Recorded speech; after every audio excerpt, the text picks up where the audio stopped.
And everything. Hey everybody, what's up? Welcome to what is this? This is Sunday. Oh my, it's February 1st. Can you believe the first month is gone?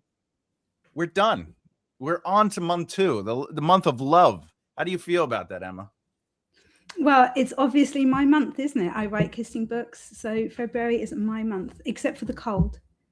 Wait, I thought you wrote like these really in-depth what are they? Erotica with No, dragons and like half centaurs? no, no, no. No Oh, aliens either. No. no. Well, if everyone doesn't understand, usually I'm alone by myself, but today Emma decided to join me and let us have a little fun today while we do the Write a Book with Me series. Let's run through and say hi to everyone real quick, as we always do, and then I'll get into the spiel. But we have SB in the room. What's up? We got the flower showing me the chicken hand. Yay. It's my favorite hand. Chicken What is it? Looks because I remember. Well, you probably don't. In during the Thanksgiving times in the States, they you draw your hand, you trace it, and then you turn it into a turkey. So every time I see this, it reminds me of the turkey hands from when I was a kid. So yeah. Thank you for reminding me that I don't get Thanksgiving. That's okay. I don't actually get Thanksgiving either. So both as a holiday Yeah, and but that's also a choice. that is a choice. Yeah. I mean, can't you have Thanksgiving? Can't you be like, look, I'm going to make a turkey to hell with it? All I want is to go to some big, crazy American family's house, okay? And I want the football on in the background, and I want the parades. Somehow it's like a Christmas parade, but it's November. Yeah. I don't get that, okay? And I want all the weird stuff cooked for me, okay? I want like the yams and the marshmallows, and then and the green bean casserole, which is like cooked in mushroom soup or something. Something like that. Yeah. It's something like that. I want all the weird stuff. I can mail it to you, but it probably won't taste as good. You know, mostly because I can't cook like that. It might lose something. It'll lose a little something. Maybe I'll put some spotted dick in there because I know you like pudding. You know. By the way, who invented the name of that and why? All right, let's. I don't see a problem with that name, Thomas. What do you find funny about it? Well, because it sounds like somebody went into the wrong person and then got like a disease. That's what it sounds like. But to us, yeah, because we're crazy over here. Let's keep the hellos going. We got Cindy. What's up, Cindy? Let's keep it from crazy. I'm a wacko. We got, it's Richard, everybody. Remember, as we say hello to Richard. My favorite part about him visiting. All right, let's see. Oh, look, we got a hey, Emma. Emma is far too pure to write filth. That is accurate. It's true. Emma, everybody, look at that. Emma, I read your introduction. I know. I have to say, I'm more popular than you today. You're always going to be more popular than me, though, because you have nice flowing hair, and I'm basically bald. We should have a hair off. We should see whose hair. Then people could. That should be the vote for today. Who has better hair? No, actually, I don't want to go up again. I don't want to go up against your hair. No, that. You sure? You sure? Because you have nice hair. I think I would lose. Not compared. Most people just want me to cover my face, but what do we got here? Look, I have to say it. I have to. No, you don't. In fact, I think you'll find you don't have to say it. There's no need to say it. No one wants you to say it. Listen, if I shaved my beard off, let's be honest, I have no chin. I'm as pasty as white on rice. It's terrible. It's terrible. All right. Oh, Emma, I read your introduction to Thomas's 27 plot point. It was fabuloso. This one? Oh, that book. Yeah. Book. Look at that. That's a nice book. Who made the cover? Who did that? It's somebody very talented.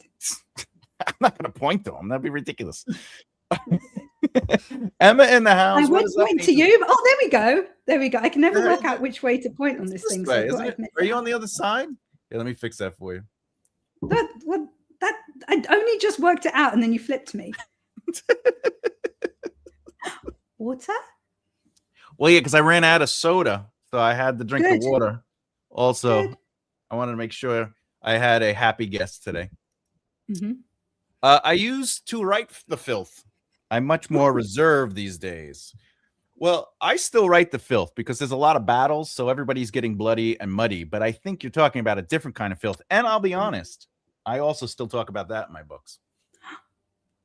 That's right. That's The just epic another fan- selling point. Yeah, but when you're reading an epic fantasy and there's like no filth, and then all of a sudden there's filth, are you thrown off and like this book is terrible? Or you're like, oh, well, there was no touchy. There was no, hugs earlier, but now there are. Are you okay with that? Hugs. I think, look, if you're going like full on with the fighting and everything else, you may as well go with all the warning things. Like, when you're starting a show and it's like warnings for, drug use, sex, bad language, it's like, yes. Yeah. Okay. Yeah. This is being done properly. This is what we want. Yeah, you may as well get some boobies in there. Let's face it. You got to get the boobies. When I was younger, me and my cousin, we were like maybe 12. Every time we saw HBO come on, dude, stop! This doesn't sound like a story to share online. No, it's not naughty. Not naughty. No, but whenever HBO came on and they had like that, like the feature movie on Friday nights, if it said like bad language and like blood and violence, we're like, it's gonna be great. Like we didn't care what it was. We just knew there was going to be blood and violence, and that's all we cared about. So that's why I think there should be triggers in the book, just so people know they're getting in something awesome, Yeah. Ro is here today. What is up, Ro? Welcome on. Hello. We got Afghani. Who did who? Know what? He said hello to me first.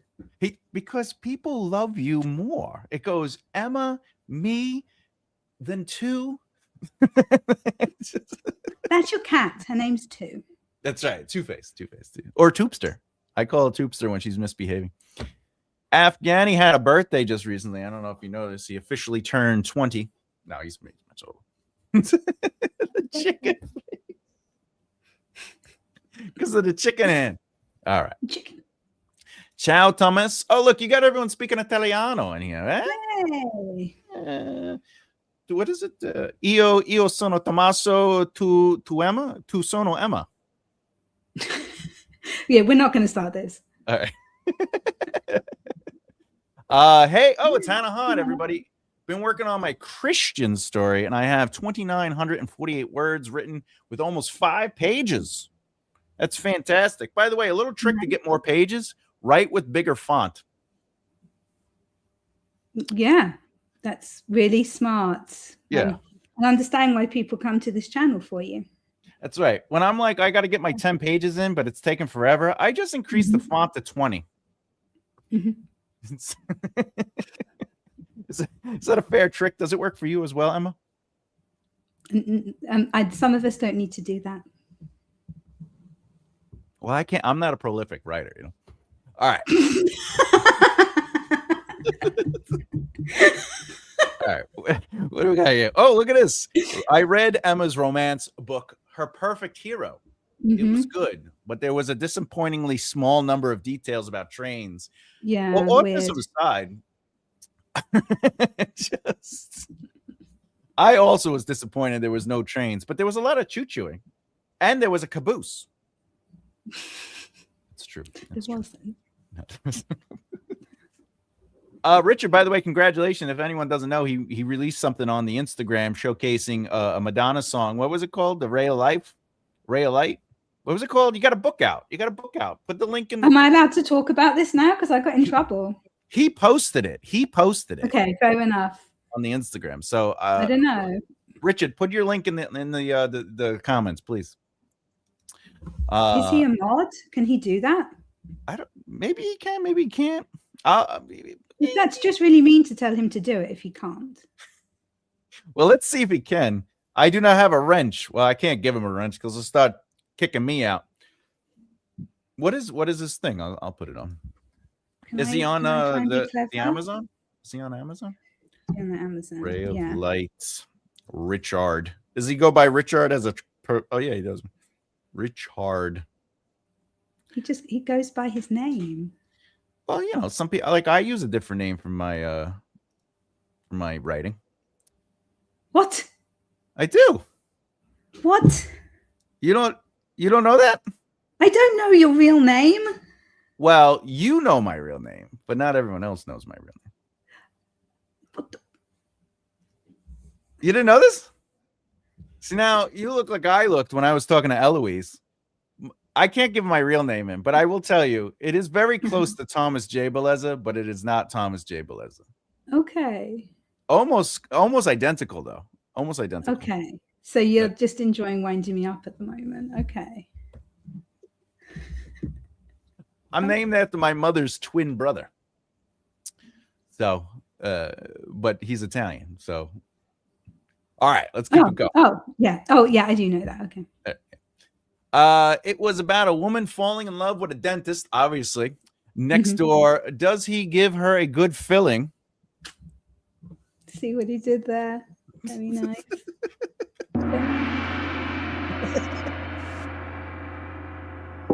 That was actually quite good, I have to say. That was pretty funny. Yeah. Only way to find out is to buy the book. I will say this. If you had a dentist that lived next door to you, right? Would you feel obligated, right? Like if you were close neighbors per se, like you grew a relationship over like 5 or 6 years, whatever, not the loving relationship that's in the book, but you have do you feel you are obligated to become a client of their dentistry? Yes, definitely. Interesting. So why do neighbors not sleep together more often? How did that? Okay, I need the thought process. How you went from going to the dentist? Because the obligation is you live next to them for so long, you feel like, well, they have the service they provide, right? Well, cuddles and snuggles are a service. No. Oh, thank God, because my neighbor, he is quite large. All right.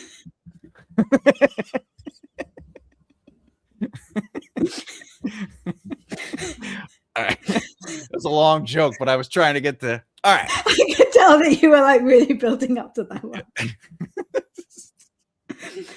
All right. It's nice to have someone to work off of. Normally, I feel like no one's laughing at me on the internet, and I'm just going on it. I've put your book in the Amazon cart, Thomas. Angel Faye, you're the best around. No. What you need to do next, though, there's another step.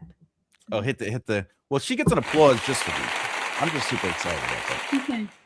I love the sound effects. It makes it so much good. Uh-oh. Here it comes. Oh my. What's this? Richard Measles. Who's Richard? Oh, that's the character in your book. That's the dentist. Oh, is it? Isn't it? It's your book. I don't know. No. Why would I call someone Richard Measles? I thought you meant Lenny's book. Why on earth? That's a terrible name. Who's Richard Measles?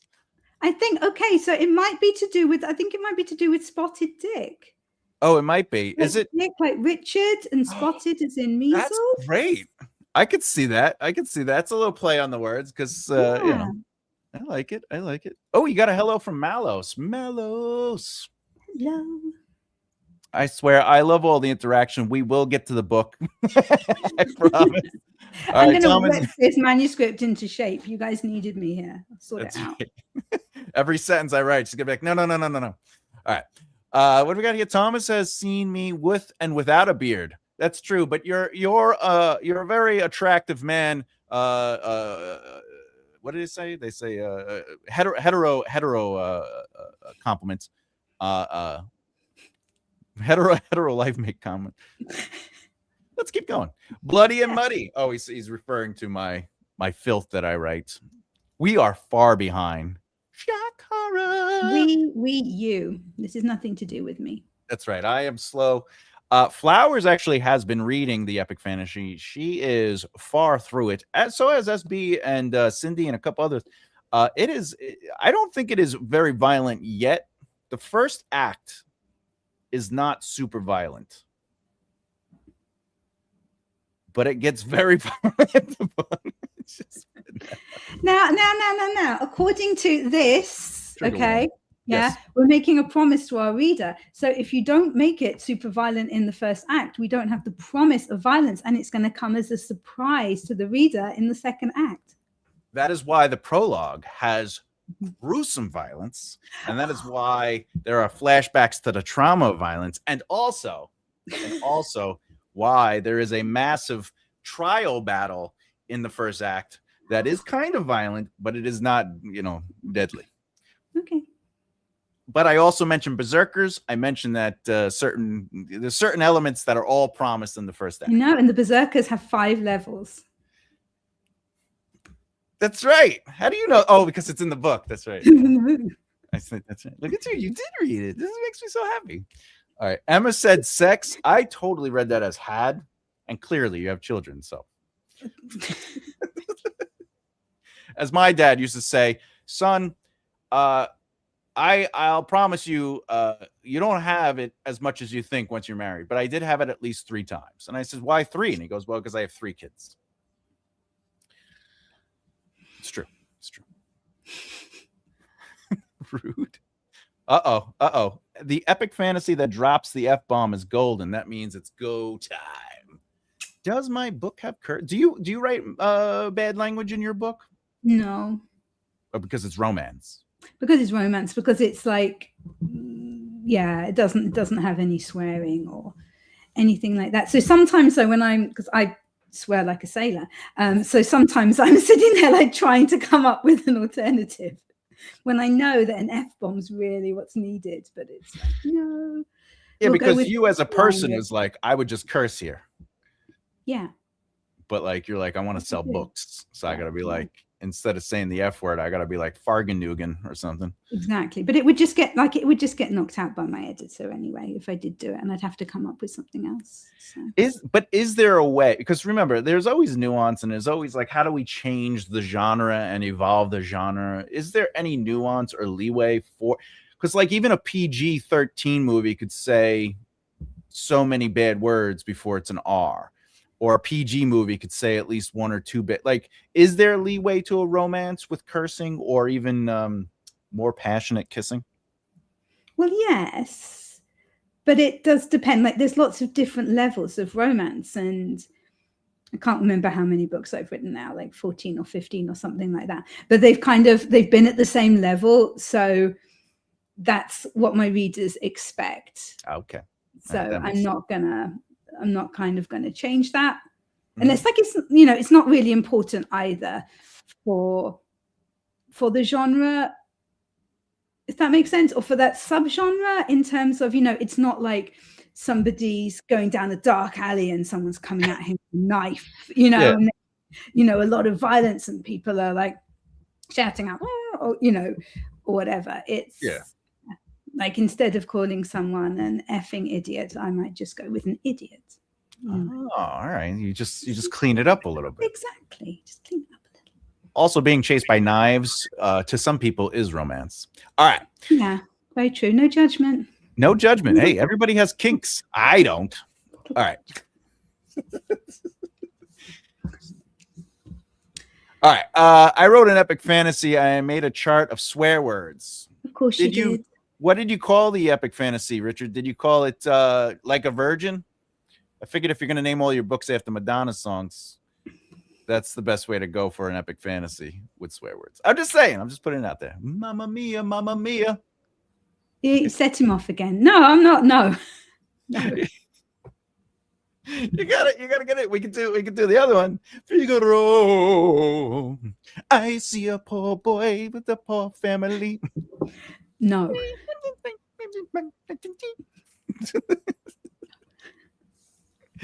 Increase the line space. Well, sometimes you can't do that. Yeah, hey, what's up? By the way, Ghoul, I watched some of your video. I put it on save to watch the rest of it. He published his first video. Oh, congratulations. Yeah, it was very, very fun to watch. Very nice. Very excellent presence on the video. And he writes some long form prose. He's writing basically a short story. So it was very nice. Cool. But let's see. Joe Abercrombie has sex in his book. I don't think he does. Like, it just sounds messy. Yeah. He gets like paper cuts, but his characters definitely do. but it is more awkward than. Yeah, I would agree with that. It is very awkward in his book. Because it's like watching Brandon Sanderson try to write romance in his books. It's very awkward because he himself doesn't know what a woman is. He's married. He said himself in many of interviews, he goes, I don't know how I got too married. Because on our first date. He's married and has kids. Like, you must have some idea. No, he was talking about how, like, he's like, my autism took over and I was just talking about things that didn't make sense. And then I had to explain to the woman who became my wife, I don't know what emotions are. And I'm like, it's so amazing. So it happens. It happens. Depends what you're writing. High fantasy is okay with just hints. Grimdark can have explicit scenes. I don't think I'm grimdark. I'm definitely not high fantasy, but I am adult fantasy for sure. Because there's violence. So you middle fantasy. I'm a middle fantasy. Yeah. I middle with it. Do a word a page. I mean, that's the way to get through your 20 pages. Let's be honest. Yeah. That's we're finally catching up to the old conversation. My youngest son has the filling the pages with bigger font down. That's fantastic. Skills. We're getting a lot of words done today. I promise you we will get to the book. We will get to the book. I wonder what will you say about my book, Richard? He probably will love it. Richard loves reading, you know. He doesn't care. He doesn't care. Oh yeah, Emma's allowed to talk about this now. The book. I do not have a wrench. You don't need a wrench. I put it in there for you. I love how Thomas is leaving this comment on for a long time. Oh, the other one. Well, if we're gonna talk about it, yeah, that is very close. Very close. All right. I still needs to be Thomas. It still needs to be Thomas. Well, yeah. I mean, I can't.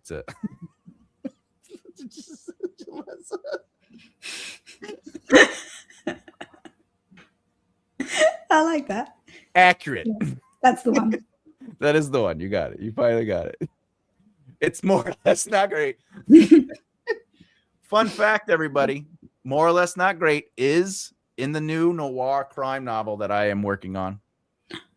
So, well, you probably have it written by next week, so everybody will be able to read it on Patreon.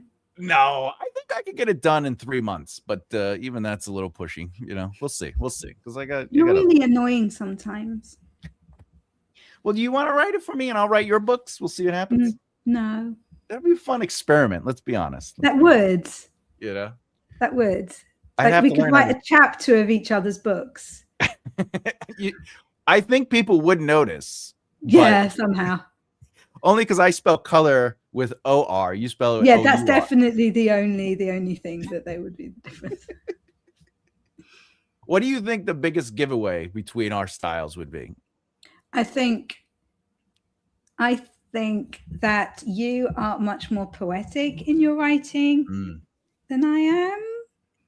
Especially with the fantasy, because that's what fits that genre. Whereas generally I write contemporary. I have written a Regency as well, but mine is just kind of more straightforward. Like I think I described it the other day, didn't I? As I write with crayons, you write with fountain pen.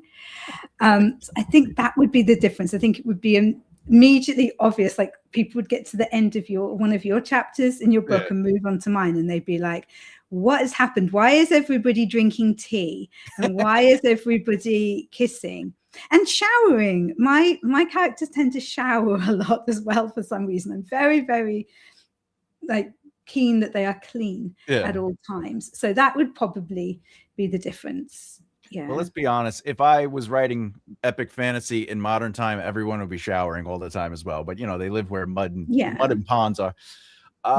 Which is would you say, because you say it is a flowery lyrically, would you say it's purple prosy or it's lyrical? No, it's not purple prosy. And I wouldn't go as far as to say it's lyrical. It's just, it's your style and it's very different to my style. Yeah. It's something that we both developed over our... You know, mine is like, you know, she came into a room and made a cup of tea. Yeah. And yours, you know, yours there would be like a much longer paragraph there. Well, it until I mean, depends. Like, how does the tea affect her? Why is she getting? I think that's why? what. Why is she getting tea? If she's in my book, she's British. It's because she's Well, it's British. tea That's time. why We got she's to getting stop tea. filming. We got to go on tea time break during a film. See, I don't have any tea. Well, but I will say what I like to do is I will describe the movement, then have the internal truth, and then go into the physical action. I think that's sort of like how I play with my prose. At least I think I do. Your mind must just be an exhausting place to be. You have no idea. Sometimes I have to take naps while I'm walking around. I don't think I've thought that much in an entire day as what you just described for like one sentence.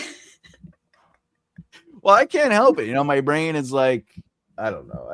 I like the psychology of character more than I like their sword fighting, if that makes sense. I'm not talking about erotica. I'm just, gay erotica. Imagine if Steve Martin, I wanna be your dancer. He's talking about a movie with Rick Moranis and a horror show. No, I don't know what the no is. No to what, but fair enough. Yeah. I believe it is accurate. If it's, I understand. You're right. More quick. Mm-hmm. He's talking about my neighbor. He's talking. That's what it's all about. He obviously knows him. Richard's had some dealings with him. Richard, as long as they're both happy. Cool. Oh, we finally got to the answer. Wow. All right. I'm far behind. Let's just run through it. So we got the moment I'll make more money. I'll press the next button. Fair enough, Angel. I appreciate that. You take your time. I'm just happy that you saved it and you support the channel. Spotted. All right. Get him told. The love interest needs a name. Oh, yes. Oh, yes, that's right. We'll get to the name. We'll get to the name. I've enjoyed the book. No one was here for the actual writing, were they? No. We're just having fun. Cindy, are you talking about the epic fantasy? Are you talking about the 27 plot point? Or are you talking about Emma's book? Because I believe you also purchased Emma's book. Thomas is being a tease. That's the way I do it, sir.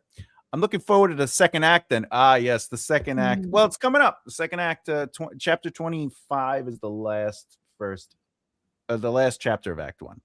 And then it's just explodes. Stop teasing Emma. I'm not allowed to tease Emma. I get one a year, so I try to get him in whenever I can. What's he always say? Oh, Emma. Oh, Emma. Oh, Emma. Yes, his song. That is true. It's a problem. It's because she's not allowed to swear in a book, so it builds up. Come out somewhere. There's a way to use the F's. That is true. I do write the swear words in the books, only if needed. Excellent. Excellent.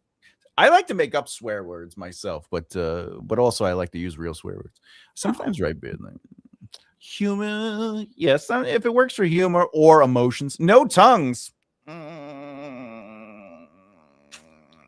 Are you single? All right. You can swear without using curse words. British are the most creative with insults. They go, they'll say, oh, I see you chose that shirt today. Very nice. Right? Is that like... No, it'd be like interesting. Oh. They'll be like interesting choice. Yeah, it wouldn't be. Yeah, that's an interesting choice. Or I was trying to explain to you, but you were being difficult a while ago about how you can just use absolute in front of like any object to insult someone. So like you're an absolute cabbage. Absolute cabbage. Yeah, you're an absolute cup of tea. Oh, it's like the most fantastic insult, which isn't actually like, it doesn't actually upset anybody, but it kind of gets across. Interesting. So I could be an absolute what do you call me? A chat all the time? What do you call me all the time? You call me I call you many things all the time. You do call me many things. Idiot. Character. Well, you got to get them swearing. Yeah. A few innuendos. I don't know what an innuendo is. WFT. That's right. WTF. WTF. Oh. But since I quit smoking, I say a lot of F words. I mean, at this point, I get that. All I'll say is the mattress wailed has to come. Is that in your book? Not mine. Oh. Not me. Seriously? Is that an array of light? That's why I laughed, because I'm like, you're right, more interesting. Emma will understand. That's from something. Unfortunately, yes. Oh, it's from the clay. Okay. Thank you guys. We'll continue doing the videos on my days off work. Anyway, I need to finish the story now. I'm curious how it pans out. I feel it's a good thing you're doing, so keep doing it for sure. Aluminum. Aluminum. How do you wait? Aluminium. Aluminium. Aluminium. Is that it? Aluminium. That's right. That's so cute. Aluminium. I write with a marker. Do I have a big marker pen? Not here. I don't know. I do. By the way, I have lots of pens. But do you actually write by hand? I thought you did everything on your I have it so I could take notes on stuff with clients, or if like I'm. And you need 40 pens for that? Yeah. I used to draw a lot, so I just never got rid of the pens. And then if I'm doing map stuff, I'll just grab a marker or something. Oh, we got a big one here. That's what she said. Thomas, you blew it. This was what happens when you let Emma co-host. Emma, with your American accent, you can get away with saying bloody hell with no repercussions. I guess I did blow it, but I don't know what I blew. But I would happily blow it. I just don't know what it is. Did I make you blow it? You do make me blow it all the time. You go, get to blow it. And I go, yeah. We're talking about, we do glass blowing. We do glass. We have a class we go to every, what is it, Saturday? Saturday. That's right. Women's right. You want to read this one? Women's writing tends to be a bit more idealistic, more romantic in essence in general. Men are more straightforward. The what is more important than the how. That is my feeling of it. Interesting, because I believe earlier we just said the exact opposite. You write more straightforward, and I write. I would say that women's writing is more straightforward in that there's more dialogue and like just people saying what they're feeling, whereas with men, I mean, look at Tolkien. He could describe a tree for like 7 pages. I'm still reading that book. No. Yeah, I'm still trying to get through that description. Yeah. I'm on the 3rd branch. Emma is very British, and it's mostly because you're British, right? I'm British, yeah. That's where that comes from. What people don't know is I actually have an accent. I'm not from America. I just hide it in my Brooklyn, Long Island accent that I grew up with. All right. Emma isn't as British as I am. What?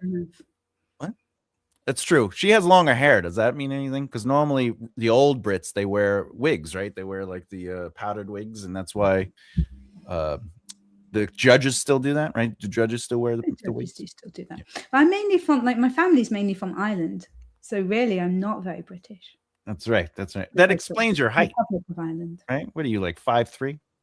I don't know what English height is. Oh, you're lower. 5'2", 5'1", 4'7".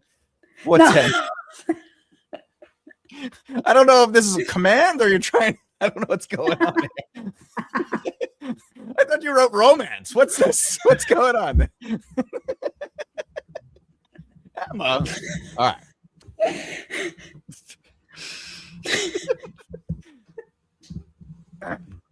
I agree. I agree with this comment 100%. I agree 100%. Women can write directly or clinically, or they can write emotionally. I think it just comes down to whatever they want, however they want. Absolutely, absolutely. The epic fantasy, but 27 pp and M's. Oh yeah, that's right. That's right. You've been reading the epic fantasy. Yeah, they're all fun. They're all fun. Bless your heart. That's very that's an insult for sure. Bless your heart. You know. No, that can be nice. I suppose sometimes. Yeah. If you said like, if you're like being a bit like gossipy and stuff, like in a very negative way about someone, you can go like, oh, bless her heart, like it's like to make you feel better about what you're doing when you know that like you shouldn't be saying it. Yeah, they just, oh, bless her heart, you know. She just said that like that. Yeah, no, I get that. Yeah. Absolute Muppet. Oh, yes, you do get Muppet. Absolute plank. Is that plank or plonk? How do you say it? Plank. Yeah, you're such a like absolute plank.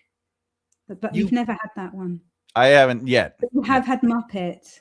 I have planked though. I do plank exercises. Me too. Um, How they're long can good you for the plank for? core. They're good. I know. Yeah, not for the back though. I'll tell you. All right.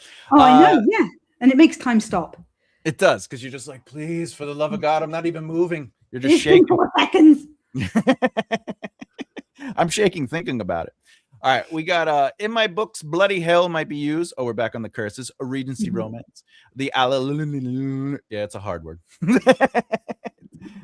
Colors is Excel spreadsheets. That is accurate.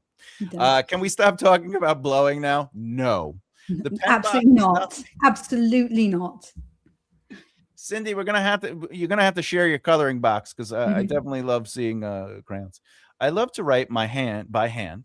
Shame there is no one on this earth, including me, that can read what I scratched out. Won't give up on my foundation pens though. It's good brainstorming. Yeah, back in the day I used to, but because I have dyslexia, first I had to stop writing in script. I can't read script. It just doesn't look right to me. And then I went from script to just regular, whatever that's called. But then I went from that to capitals.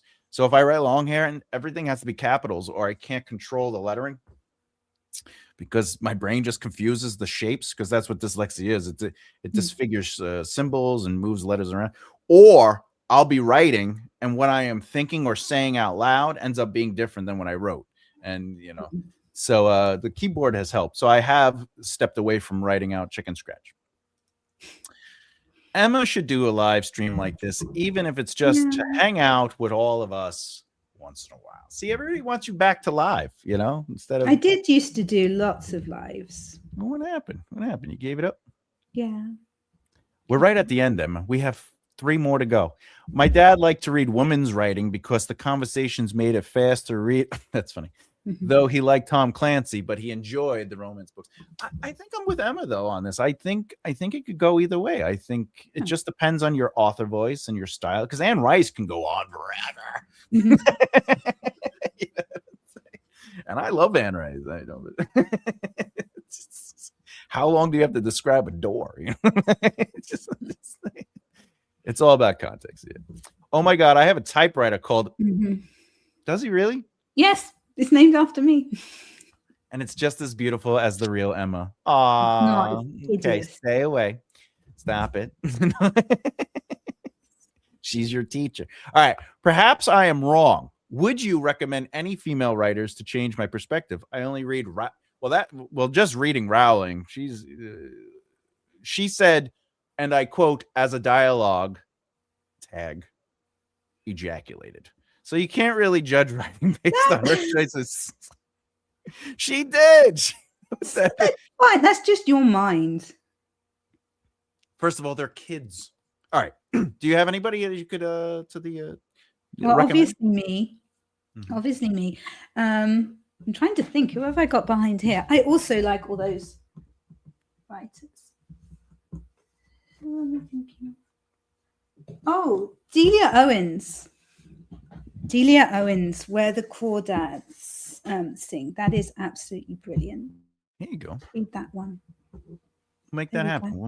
Yeah. We'll get her on. Let's call her up and get her on. Yeah, sure. Yeah. I'll give her a call. Why not? Does this help Thomas? Now you're just shouting at him. What's funny is if there was no comma, it would read as if, does this help Thomas? But because there's a comma, he's saying, does this help Thomas? And that's the power of a comma, because one time this girl messaged me back in the day, and she goes, how are you handsome? And there was no comma. And you're like, well, like my mom and my dad, they had like a special cuddle in bed one night, and because of my mom's genes and my dad's genes, and that's right, their clothing somehow helped. But she responded with no, like, how are you today? And I go, well, commas are so important. Commas are so important. We do love commas. As well as the Oxford comma. Yes, I was very impressed that you used the Oxford comma. You got a message about that, didn't you? I did. Thank you.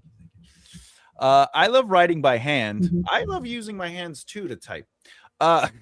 In art school, I wrote a short story by hand and turned it in. I got good marks, but she wanted typed. Did you throw it at her? Because I don't know. I would recommend Emma Bennett. Oh, see, he's ahead of the game. He's ahead of the game.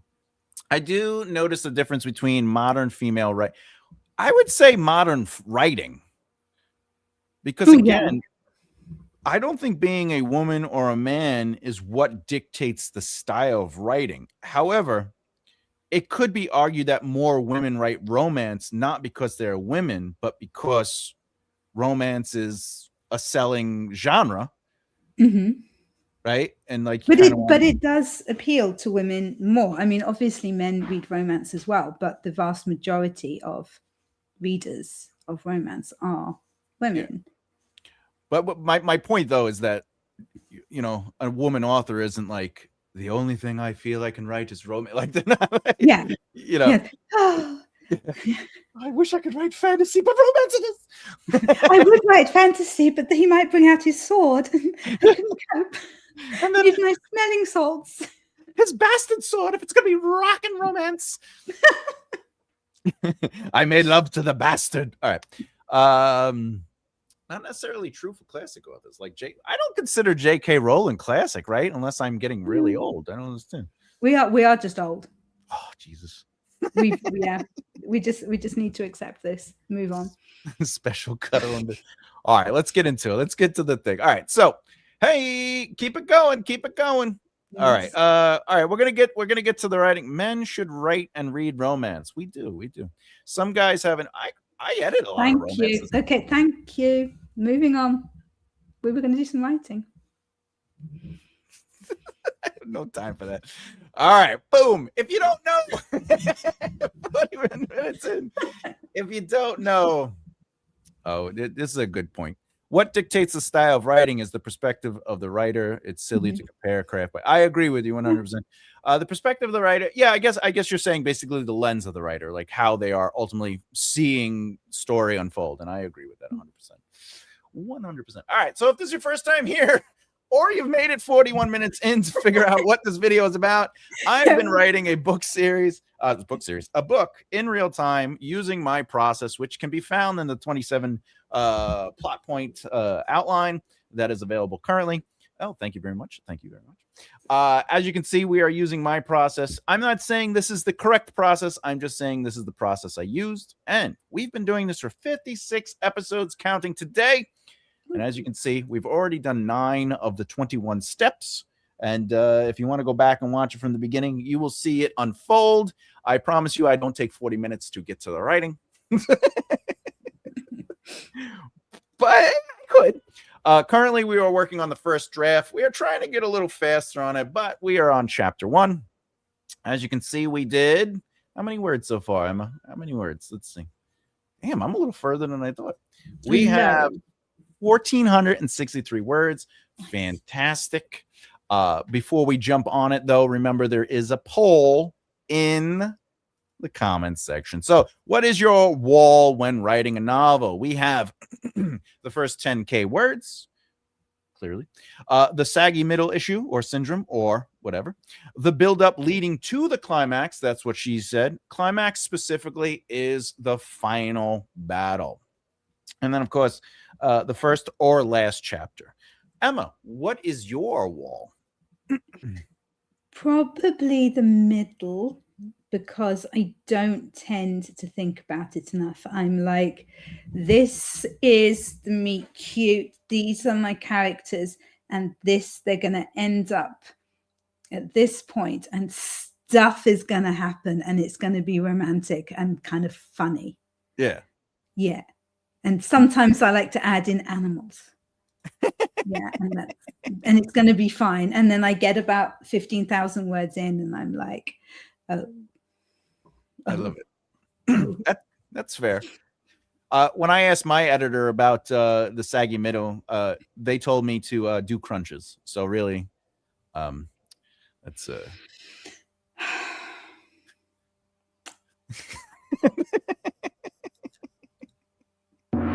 Hey. Oh, you went quiet. I can't hear you. Oh, there you go. I can hear you again. All right. Are you there? Did you go quiet? I'm here. Oh, all right. Perfect. All All right, let's see. Let's get into it. What dictate? Oh, we got just getting through them. Thomas, from now on, I'll make sure any of my work is capitalized. Oh, I appreciate that. Or you can just type it out into the computer. I can read computer. I started working on chapter 4. Or you can put it into like Grok. You can like scan it in and it will type it up for you. Oh, that's right. That's right. Yeah, because I could read like how it is on the screen right now is because it's big. And the bigger it is, the clearer I could see it. Not because I can't see with my eyes. I'm just I just don't have to think about it as much. My wall is Tom. Where your eyes are. That was really helpful.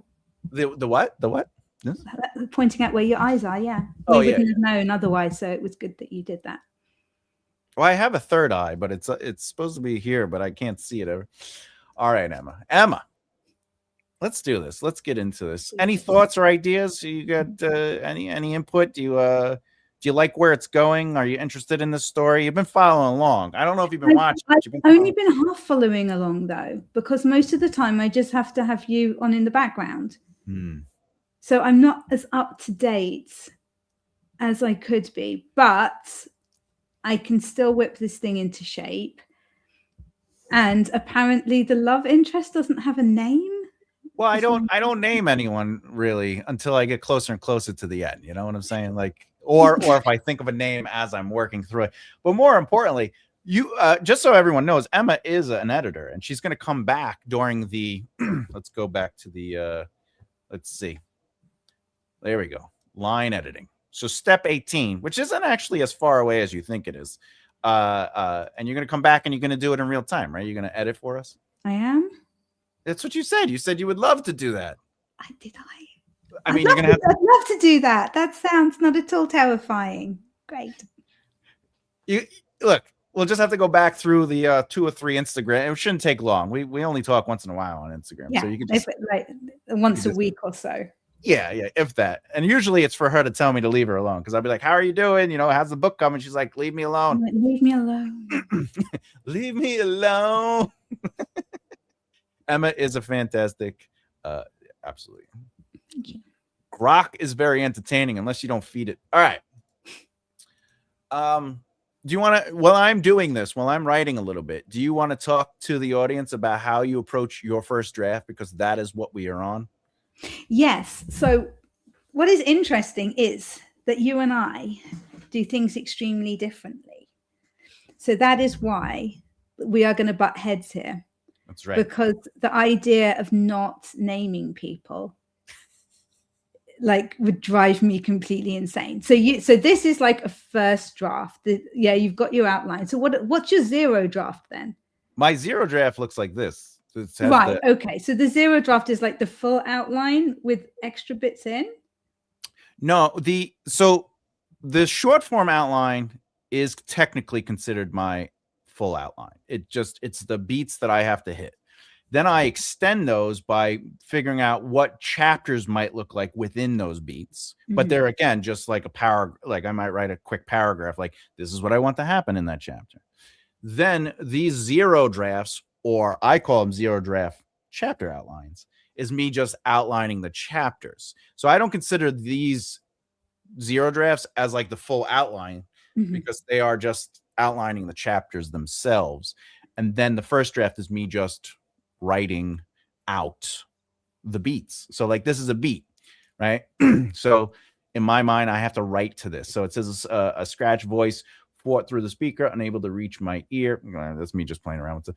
Banging on the headset clips. All right. So now I have to write that beat out. So how would I do that? I would come here and I, of course, this is a first draft, so I'm not really interested in writing it perfect or pretty. So ultimately it'd be like, I would write this a port 753, right? And this is Explorer that's getting right. So, and I would just go the voice scratched, broken, whatever, right? Through the headset. And this to me is not what it's going to look like when I get to the second draft, because that's where I create what you called earlier my more lyrical, my immersion. Your right? voice, like your voice comes out properly in the next draft. Yeah. Right now, this is just whatever it is, and I'd even write. I could barely hear him. So I banged on the headset, right? It clipped again, right? And it just port whatever 7583, right? And then it's I repeat. So now it's coming through port 7583 and copy. All right. Whatever it is, right? So then that's it. I now erase that. Boom. And then I would move on to the next beat, which is this. Laura grabbed the that's you. Laura grabbed you named the character, remember? Yeah. It's a great name. It's a great name. Laura grabbed the mic closer to her mouth. Copy. You hear the computer. You hear that computer, right? So now I could do a couple of things. I could either stay with that exact beat because I feel it works, even though later I will create immersion to it, which also helps when I'm writing the zero draft. Because sometimes I do go into dialogue. Sometimes I do go into action. But to me, I would probably just do this. I would just copy this and I go like this, right? And then to make it fair, I said grabbing the mic closer and repeating myself a second time. All right. Actually, you don't have to do that. Repeating myself. All right. Now that's editing in real time. But normally I wouldn't do that. I would just. So you wouldn't, because I've seen you edit a little bit when you're doing this. Yeah, because I get into anxiety. So like when I did this opening right here, this is like me editing and cleaning up in real time. I would say this first 2 pages are probably closer to my writing style than the other 1,000 words I wrote. Okay. Because they don't often tell you about the the dulling sensation that comes from flying in the like this is very character driven already. There's a lot of character in that, lights blasted, pulsing red in time against a loud siren. I would say if I went back for a second draft, I would probably add a little bit more immersion, a little bit more out of way. But again, remember, I have to be describing it through Laura's mind. So she might not use the same words that I described through Devious in the epic fantasy. Or Aaliyah is a bard. She's a bard. She's a thief, right? She grew up in Silation, so it's rough and violent. So the way she sees the world is going to be different than the way Devious sees the world. So even though it's third person, I still have to, So I would say Laura is not poetic, even though she wants to be a writer, but she is romantic because she wants to be a romance writer, even though she's flying ships, right? So she over romanticizes things, but she's also somebody that is she's a pilot. She does what she does, and so things are a little more straightforward. She's talking about her experience more. She's paying attention to the lights, the stars, things like that. But once you get down here, see, I didn't name the hyperspace. I'm like, I'll get to that. Like, I could call it a hyperspace device, but I know that I want to make it something unique to the world. Couldn't people in the chat? Could people in the chat come up with ideas for names? They could. For an example, where is the name of the ship? Laura, you did. Wait. Oh, where is it? Oh, this is somebody gave this. These are the names they gave me. Nutcracker. The Nutcracker. The ship's name could potentially be the Nutcracker. All right. Okay. Oh, we got some people. Excellent name. Oh, because her name is Laura. Oh, we got more. We got some kind. All right, let's jump on it. I agree with Emma. I'd rather give a placeholder name and change it later. So I don't give a placeholder name. When I'm writing a first draft, everybody has their proper names. Yeah, no, I do. Well, it's because when I'm doing the outline, it depends. Like when I did the epic fantasy, there's a character called Emlyn, character called Celine, a character called Zanaya, and a character called Otis. Those 4 characters did not have a gender. They weren't got a male or female. They weren't. I didn't have a name for them. They were just character, whatever it is, character 1, character 2, character 3. I literally would just write C1, C2, right? What was determined before I started writing though for that was I knew who they were. I knew what their positions were. I knew what they wanted. I knew the things that mattered. Did that evolve and change over the course of writing the first, second, and third draft? Absolutely.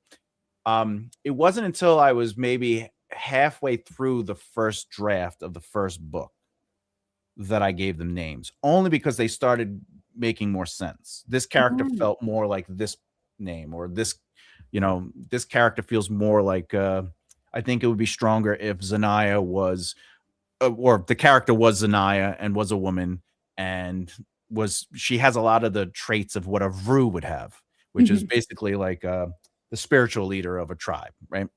Yeah. And I was like, she has a lot of those qualities, and she matches Zoliva. And I was like, oh, you know what? I could do like mirror moments with her, except Zanaya has a different path in her mind. So it's interesting that she has the qualities of being a Vru, but she doesn't, that's not really what her dream is, but she has the innate qualities in her. So that's how I developed that. But for this experiment, this playing and having fun, I want to see but with your fantasy, yeah, like, doesn't it make a difference whether your characters are male or female? No. Positions are positions. And if two people love each other, it doesn't matter if they're a guy or a girl. No, of course it doesn't. But right. I just mean, like, traditionally in a fantasy world, there might be some positions that are more typically male, more typically female. I agree with that sentiment, but if I am writing to create movement or change in the way I present life, to me, if a character ends up being a warrior, but she's also a woman, so be it. If I write her as a woman who is a warrior, now I'm writing with bias. So if I start with positions and I start with internal truths, as I call them in the book, I believe, it allows me to kind of mold them into a behavior, and then I can start dressing them up, right? Okay. There's this character that I have that is more or less, not that character, but more or less in the third book and the fourth book and the fifth book. And I did write her as a woman in my mind because I wanted her to have a relationship with this other character who I like. It's like my favorite character in the entire series. But she's still a knight. You know what I'm saying? She's still, but she also, there's, I don't want to give away stuff, but she has these qualities that still started from inward. I just knew from the beginning that she was going to be a woman, just because I wanted her to be with this other character, not because there are lots of LGB in my story. There are a lot of characters like that.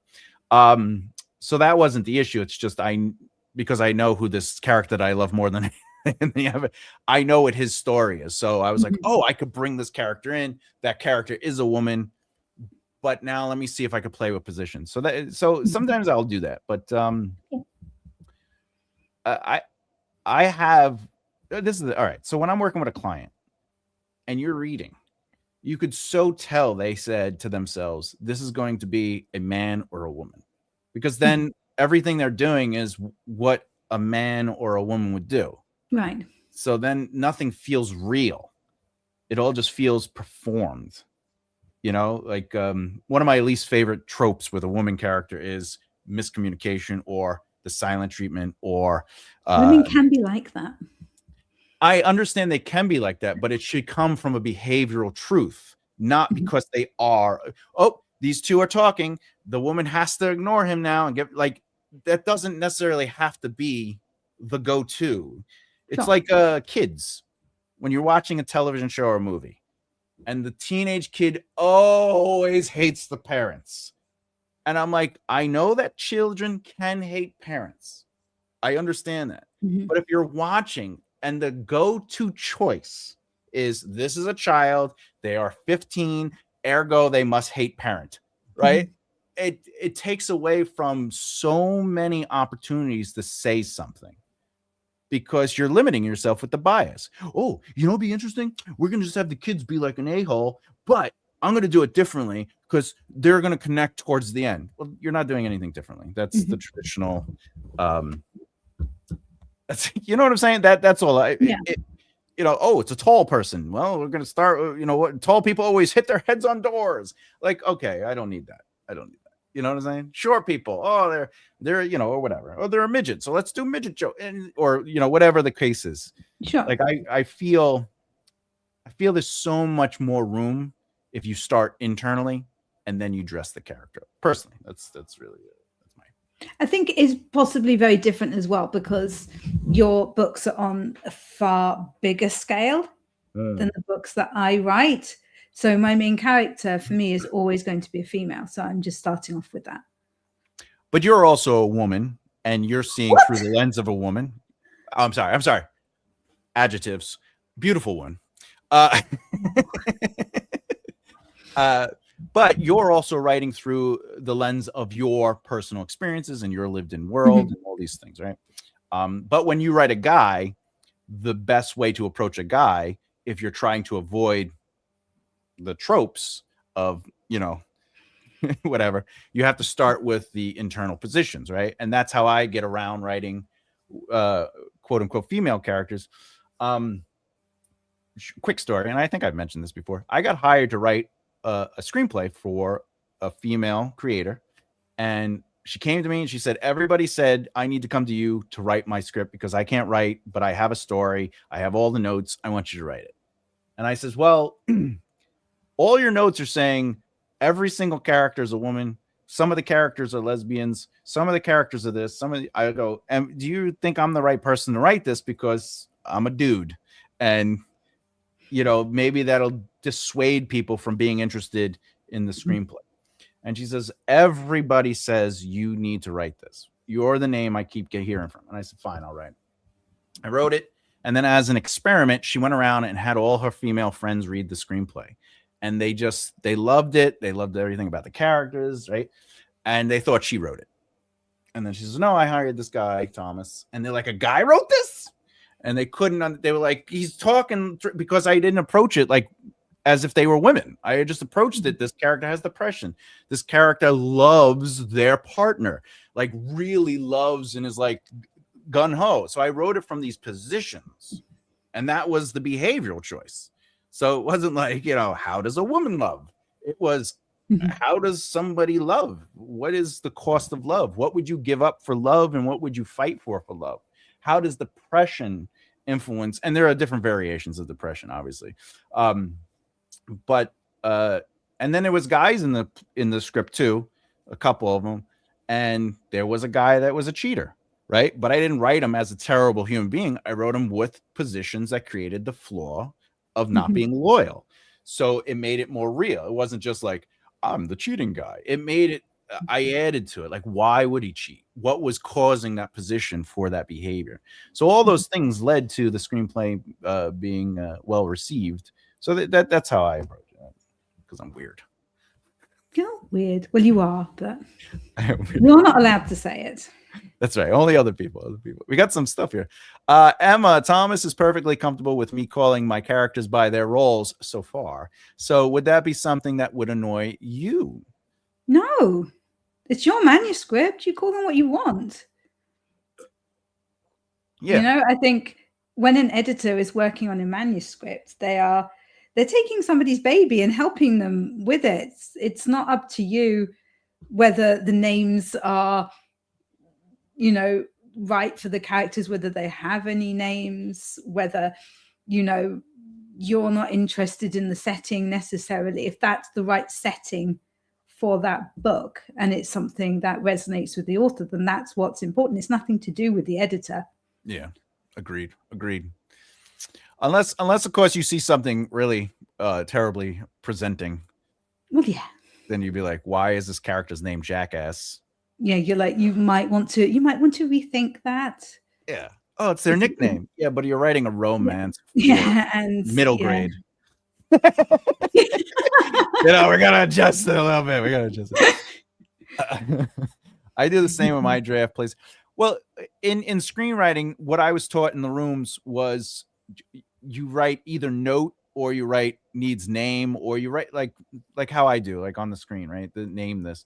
And it's so when I'm going back, I could just hit Control F and just be like, name this. And then I could just go through and change the name, or I could like it just so you can keep writing. Because when you're writing, especially when you're writing in like for TV or film or working with a production company, like you don't get the luxury as some more self-published authors would have.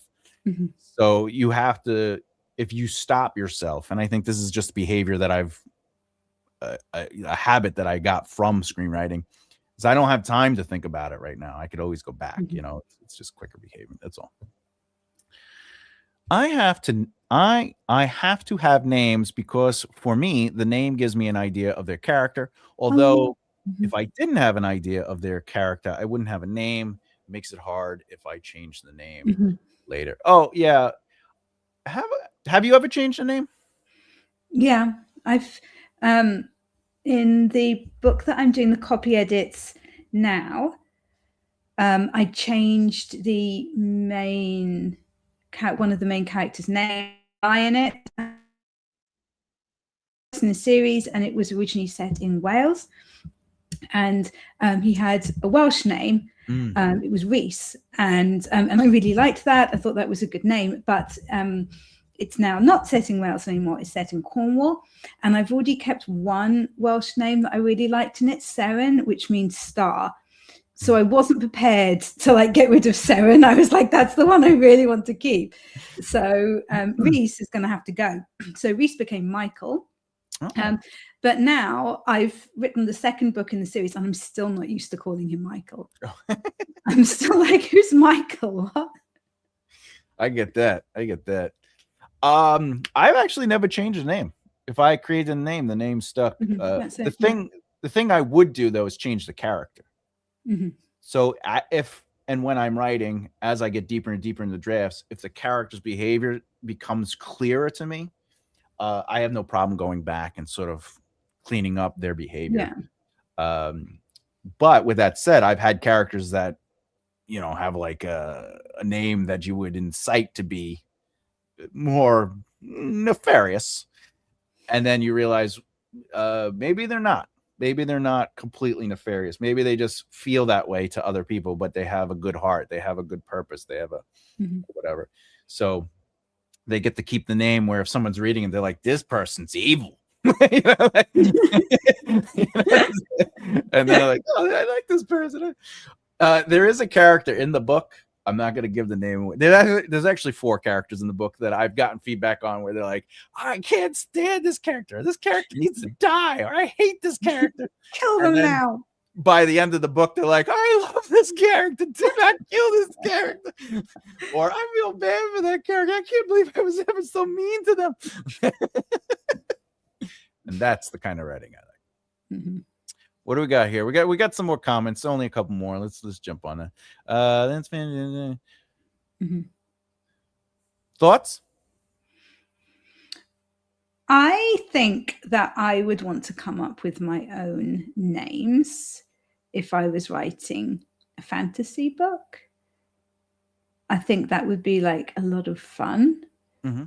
But when I've had to come up with place names before, what I've tended to do is come up with like several ideas, especially like when my series was set in Wales. I had some ideas for the name of the seaside town, and some of them were Welsh, some of them were English, because we have that in Wales. Some places have Welsh names and some places have English names that are more commonly used. And then when it changed to Cornwall, I did kind of the same thing, like just looking at a map of Cornwall and seeing the kind of names that places had. And then what I did was I asked author friends, okay, what do you think? Like, here are 10, 10 names. What do you reckon? The coffee shop, you came up with the name for the coffee shop, didn't you? Me? No. You did. But yeah, I don't know. I mean, I like the idea of the name generator in terms of that. I think it's quite a fun idea. Mm-hmm. And I know some of them are amazing. You can put in like the origins that you want and things like that. I think that that's part of the fun, is coming up with the names yourself. I don't think I'd want ones that it could give you some ideas, I guess, to start you off. Yeah, that is a good way. Like, Yeah, like if you are, where do I go? Let me just see what the generator is. But if you could just take that name and say, well, how do I play with the sound of that? Mhm. I like the sound, but I don't want that name. I think that could Yeah. help. Yeah, if they gave you like 20 and you were like, okay, I like the beginning of that name, Mhm. the ending of that name maybe, but I mean, who am I to talk? My main character, my protagonist is devious, yeah. so to be fair though, the other protagonist is Aaliyah. So I mean, there's a normal name. Mhm. Interesting discussion on Thomas's process. It appears like it definitely comes down to the intention of the writer with their characters. I feel like Emma is coming from a character-driven focus. My only pushback on that is whether Emma is coming from a character. I know that my process is indeed character-driven because it is about their position. It's starting internally, like what. Mm. Because character-driven means that what they do is influenced by their behavior, and their behavior is influenced by who they are. So that becomes character-driven. Am I wrong on that? Is that wrong? I agree. No, that's right. Yeah. So, but I also believe if you're going to be plot-driven, like Sherlock Holmes, if anyone knows, he's a detective. That is 100% plot-driven. But we still need to understand who he is position-wise to affect the behavior of the character within. And if you read the books, it is not this. He doesn't even look like the character from the shows and the movies. But when I say look, I mean his behavior is way different in the books. In fact, isn't Watson? Isn't he's writing, right? Watson's actually technically writing the books. Yeah. Yeah. So it's also through Watson's understanding of Holmes, which is also an interesting sort of like almost like breaking the fourth wall twice, because like it's that's probably the case in quite a lot of murder mysteries, especially older ones. And also some thrillers. Like I would say that the Bond books are definitely plot driven. Yes. I mean, like, and Bond is a great character. Mm-hmm. Although, if you try to read the Bond books, like talking about how writing has changed, it's painful. It's he has. Painful. And if you haven't read the Bond book, Agatha Christie as well, all plot driven. It's all plot driven, but the thing I like about Bond though is in the books, he has a scar. He is an alcoholic. He doesn't have very strong relationships. He's highly capable. When it comes to the other thing, I think I talk about it in the book too, because like it was a good point to bring out that like even though Bond technically is a flat arc in the majority of his books, his behavior is still a part of why he does what he does. Yeah, and that's so I've always looked at it that way. Emma is a woman. Who'd have thunk it? I'm gonna need proof. All right, but we might be named Jack the. That's fair. Jack the Ass. Is it fair, really? Is Donkey's name Jack the Ass? I think we could just say Donkey instead of using ass. Leave me alone, Donkey. Donkey. Donkey. The name's Stank. I'm looking for a Tony Stank. That's kind of alien vibe, I think. Maybe they would be a particular smelly bad guy. Might lead to some funny dialogue. Now, if Stank is his given name, it may not influence him. Like Devious has a name that you might look at and say, oh, he's evil. But he's like your typical, well, I wouldn't say typical because he deals with it, but he's the good guy. I wouldn't say protagonist doesn't mean you're good. Protagonist just means you drive the story's narrative. But he's what we would consider a good, morally right character within that world. Very important, I say, in that world. But if you create a character named Stank, you get to play with that because either you could lean into it. They're filthy, they're dirty, maybe they're a mechanic, maybe they're rough, maybe they're a gunsman, whatever they are. Or you could lean the other way, and maybe that's the joke. Like when someone's really tall and they call him little, or a tiny's coming, right? So you could also do that. So you can use a name, but a lot of the times the name can influence the external. And now you start writing from external in. And that's where you start getting into, they are Stank. So they're constantly wiping, mud on their face or whatever. but they're not doing any. They're not making choices per se as characters. You know, they're just like that's their shtick. Is that's why I like Ripley. Ripley. Not that I'm a fan of Alien the movie, but I do like Aliens. But Ripley as a character is so amazing because she is not a woman first, right? She's this character that has these principles. She has this drive. She has these positions. And that's why she's a badass is, that's why the other characters are so real. Like when you watch that movie, it feels like you're just watching people at a job. And then all of a sudden there's a monster, so like, imagine they were like, well, her name is Ripley and she's a girl, so she'll be the damsel in distress. That would have been terrible. Yeah. I do come up with my own names by combining them with some anime names that I really, really, really, really, really, really, really like. Right now, I have a name that's a mixed. Can you say that name? Ralaric. A mixed name between Ra, the sun god, and my favorite Yu-Gi-Oh character, Marek. Marek's a good name. Yeah. Marek's a good name. Now, see, if I was to, like the way I look at it, if I was going to just make a name, I would get rid of the M and I would call him Arik. And to me, that makes a new name. Arik's a good name. Yeah, same. Just boom. Yeah. Or I'll take the A and put it at the end. So it'd be Rika.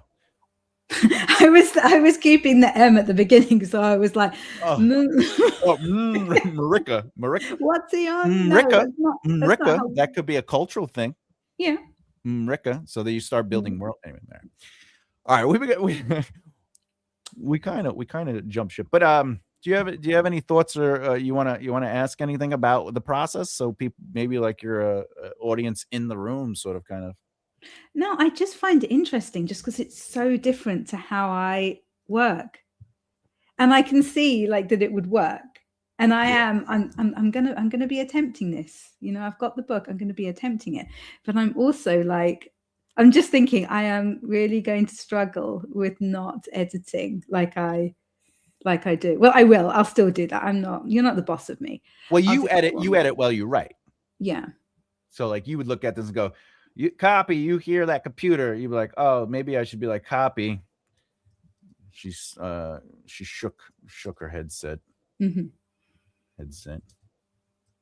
You hear that computer? 7583. I said, grabbing the mic closer and repeating myself. Actually, you could do this. You probably do this, grabbing the mic closer. 75.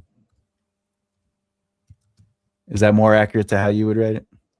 Yeah. Instead of writing repeated, you would just have everything 75. Yeah, probably. No, I don't know. I just, by the time I've done a first draft, I could send that off to my editor. There would be more work to do on it for them, so I wouldn't, and then it might lose my voice. But it's got everything in it essentially. Oh, I see. Yeah. The reason I started doing it this way years ago is because I realized that it was taking so long to write a book, and actually adding the steps makes it quicker for me because I'm getting it out, which is always the most important thing. And then I get to go back, and now I get to have alpha reader notes help me. Right. So before I get into the deep emotional or immersive stuff, the alpha reader is going, yeah, everything makes sense, or this doesn't make sense, or this chapter should come before this chapter, or whatever. Now I can go in and I can start playing with the immersion. Sorry, that's Paris. Oh, I thought that was two. I was just change her accent. She's suddenly British. Your dog does have a British accent, I know. But that's where I was getting caught up in writing. Like I found one of my first books ever, and like I got through maybe 6 chapters and I stopped. And I remembered why I stopped. And it was because I went so deep into like just every paragraph. I was like, what word? What should I should fix this. And I think it's just the process of finishing it, as crappy as it may look in the zero draft, and going, what do you alpha readers think? Does it make sense? Because they're looking for foundational stuff. And then that kind of gets me back into the energy of it, because I finished it. Now, now I could do editing stuff, and then I could clean things up. And then by the time I get to my second draft, I have beta readers, and they give me feedback, and that keeps me going. So it's sort of like how I keep my motivation going, But anyway, so I would delete that because that's done. And then actually, all right. See, when I did the whatchamacallit, the zero draft, that dialogue works. Right. So I don't have to really rewrite it. But in reality, what I probably would do is when I go through the second draft, I would add more movements. I like movements. As you have read my sample work, I very much like movement, where it always feels like characters are part of. I want it to be framed in like a film, like we're watching something. Yeah. Would you say, even though I write like that, because you've read my stuff, is it still a fast read, or is it so heavy you're just like, Jesus, I got to put this down. I can't read this guy's stuff anymore. Why? I feel that there's something in between those two. Good night, Angel Faye. All right. Well, I'm just saying between A and B. No, so it's not the fastest of reads. Like there are some books that I read. Like I just finished research. I just finished this one, The Strawberry Patch. Oh, nice. Pancake House, because it's a contemporary romance series. They're all set in a small town. They've each got a different couple at the core of the story, which is what I'm doing. So I thought it would be useful. That thing was so fast to read, like ridiculous. But that's because the story's moving so quickly. I'm probably not reading every word because you don't need to. Yeah, it's not speed reading, but you are reading it very, very quickly. Is it dialogue heavy? It's dialogue heavy. You're anticipating almost what's going to happen to a certain degree. Whereas your writing is more thoughtful. There's a huge amount of world building because it's fantasy. So the reader has to read it at a slower pace. Otherwise, you're not going to understand the word that you're going for. You're not going to, you could say, he sat on the phalange for the fourth time. Well, if you haven't noticed the phalange and you giving the explanation of what the phalange is, earlier on, then you're not going to get it. So you naturally do have to read it a little slower. But like I say, that doesn't mean that like it's bogged down and I'm throwing your work across the room. Actually, this book nearly did get thrown across the room. In the last few chapters, I got so cross with the heroine in this. I was like so close to yeeting it. But no, it just means that different genres as well, just it's not harder to read, but you need to put more effort into reading them. Yeah, I try to write where the reader can discover what's happening, and I do in-world exposition and world building. So I'm sure you notice I don't do asides where it's like, the Yarber. By the way, the Yarber is no, it's just he calls him the Yarber. He just my Yarber, and it's like through context. They're like, he's being trained as this or whatever. Are you going to have a doodad thing? Oh, the index? Yeah, I'll have an index, and also any language that's spoken will also be translated in the back too. So if you want to go back and be like, oh, the reason I don't explain some of the language is because you're not supposed to know what he's saying. Sure. So because Devious might not know whatever language is being spoken at the time, or other characters experiencing the moment aren't necessarily supposed to understand it. But there are there are some things I say in Tuwani, which is the language of the Naradita, and it is presented as like thank you, or it's presented as you get like an idea.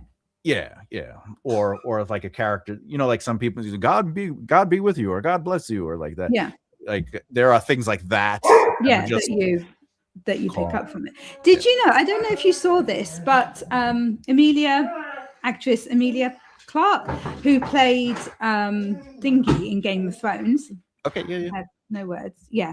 Apparently she was told, people were complaining that she was terrible at speaking Dothraki. She was like, for most of the series, I'm the only person speaking this. How can I be terrible at this? That is, Paris has got something to tell us. Well, go ahead, Paris. Does she strong speak Dothraki. French? What's the deal? I will say the guy who created Dothraki is this Oh, author, because I study languages because I'm that was absolutely very nerd. impressive. The way that. What else have you got down there?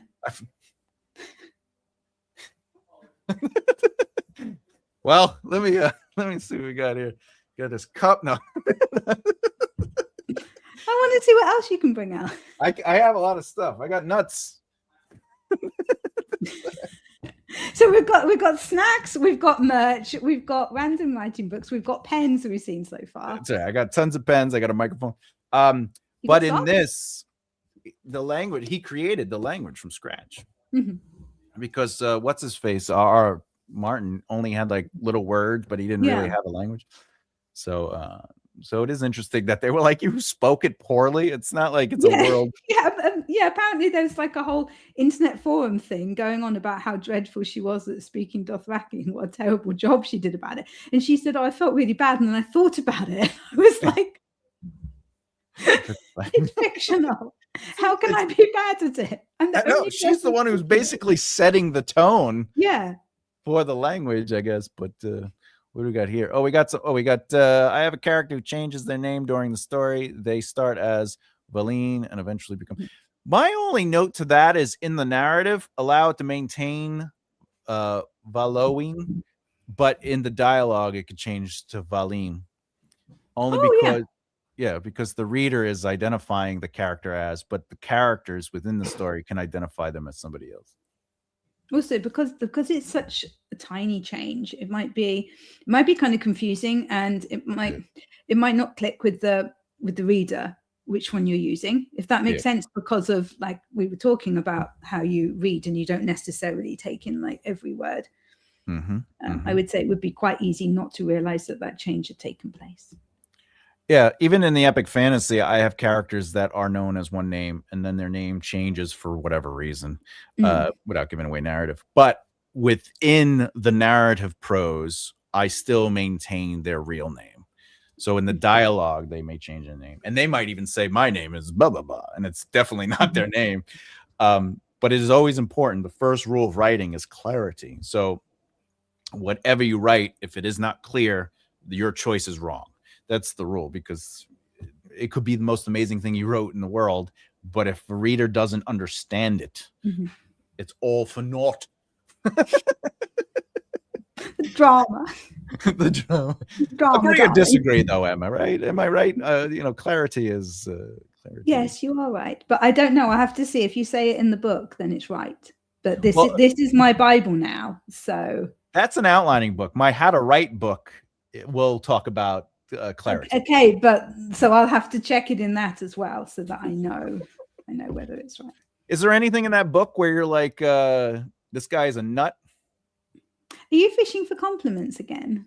No, like a nut. Like you don't agree with it, or you're like fishing for compliments, because you know that I'm going to go, no, don't be ridiculous. Blah, blah, blah. You get enough compliments. Move on. All right. Richard says that he thinks the book is partially written in French. I think he's talking about the epic fantasy. I'm not sure. The answer is yes. Yes, obviously. Part French, part German. I do have somebody in the second book who is partly French.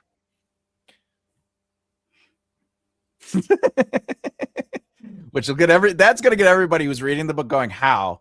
You'll see. I just love the way that you're so excited about your series, and you're trying not to give spoilers so much, but you're just like, so there's this character, like, I'm not going to tell you too much, but, and also there's this bit, but I'm not going to tell you. And like in Act 1, you have no idea. My buddy who's alpha reading the whole series, I'm just like, you need to read this book.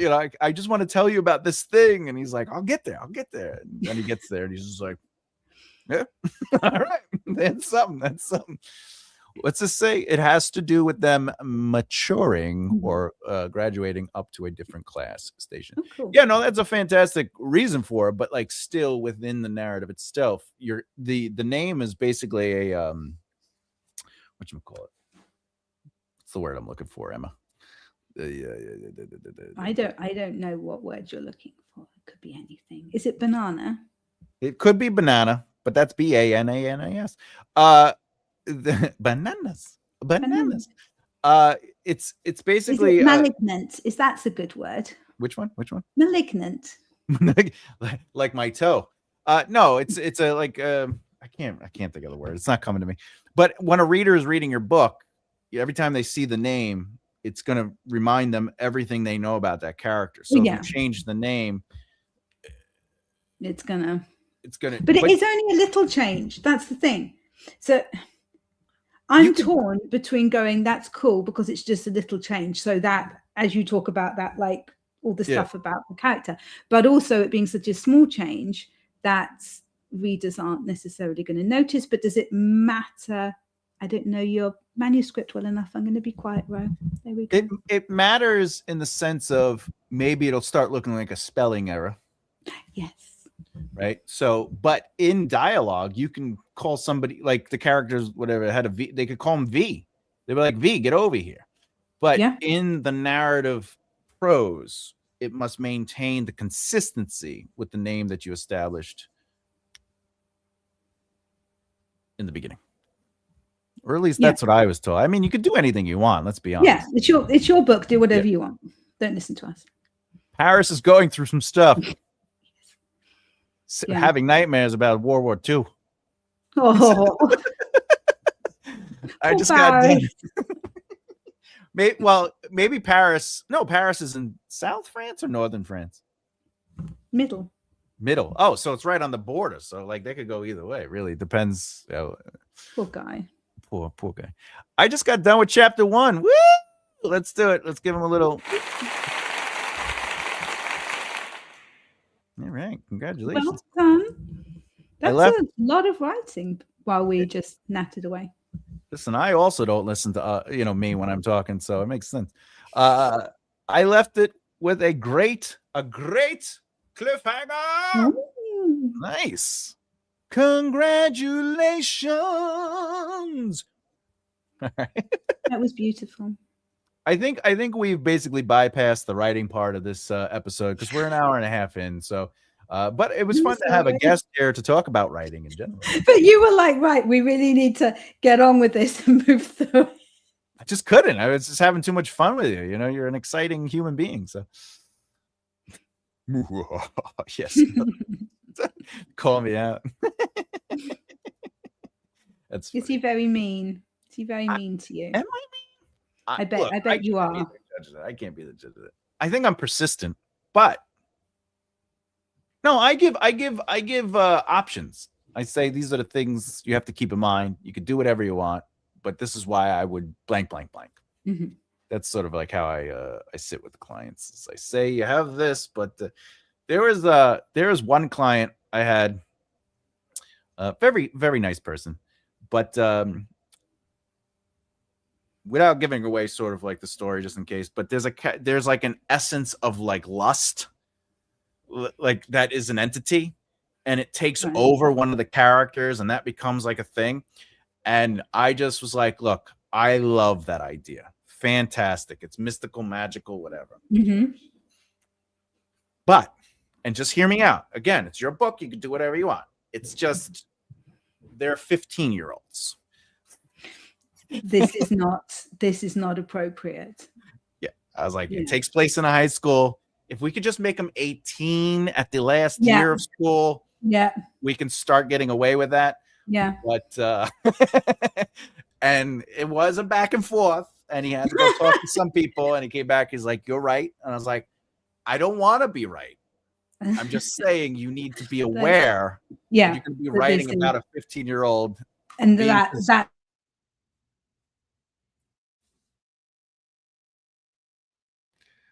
Uh-oh. Emma froze. She'll be back. All right. Let's keep it going. We'll keep it going when she comes back. Not just like, I'm back. You're back. I'm back. You froze. You froze on us. But you were saying it was inappropriate. You were saying it's inappropriate. Yeah, it's like inappropriate. It's not just that you're going, okay, from a stylistic point of view, I would maybe consider doing it this way. Yeah, I had a similar one. It was like, the character was 15-year-old boy, and he'd gone into this clothes shop, and there was like a woman who was about 30, and she was flirting with him. And I was like, no, no, no, no. As your editor, I'm saying no. As a reader, I do not like this. I'm telling you no. And the guy was like, I was like, he's below the age of consent. And he's like, no, it's set in France, so it's fine. I was like, no. It's also not fine in France. No. All in French. Yeah. Just, yeah. When is it okay, though? Because Lolita was a book. Which a lot of people have issues with, but it's been made into, it's been made Movies into film. It's, still read an awful lot. So an awful lot. I mean, so apparently there are some instances that you can get away with it, but personally, I wouldn't want to chance the fact that I'm the one in a million writer who does this, whose book, it turns out, becomes an international bestseller. Yeah, there was there's certain things like writers have to be aware of that. Yeah, even though maybe when you were 15, you were sexually active. But in a book, no.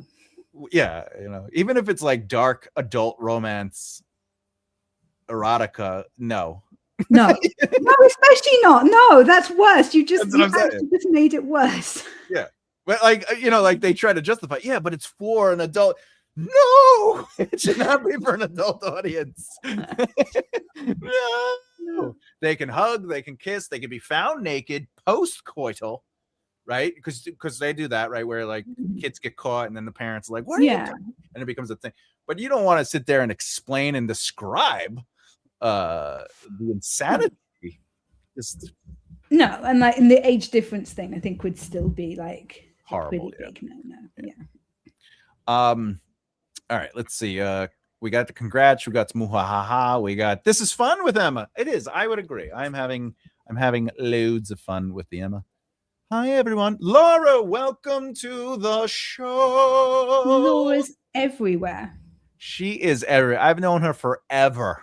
Ever. She actually knew my cousin, who we both also probably don't talk to. He got married and he's forbidden to talk to people. Emma. Leslie, excellent. Actually, I did need to speak to Leslie. Leslie, can you send me an email or a message on Instagram? Thank you. Leslie, I love your profile pic. Excellent. Yeah. Look at that. She's got the book. She's got the perfect lighting too. Excellent. I mean, it should be my book there though. Is it? To make it perfect. Oh, to make it, of course. Yeah, because she's got Anne Rice book. To make it perfect, it should be one of my books. It's funny. We were just talking about Anne Rice. Yeah. Like 30 minutes ago. All right. Thomas is an excellent constructive critic. Thank you very much. I appreciate that. I appreciate that. No, I wouldn't. What? What? You are. Yeah. Whenever I'm like, what do you think of this? You always, it's very good criticism. Appreciate that. I appreciate that.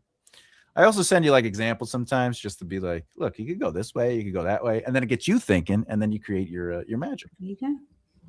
Because by the way, for anyone who's listening, as writers, when you're like, I have writer's block, the real secret is to just write anything. Like if you start writing sentences, even if it's crap, it makes your brain start thinking. It's just the technique, Yay or nay? Do you agree? Disagree? I just remember that I have bills to pay.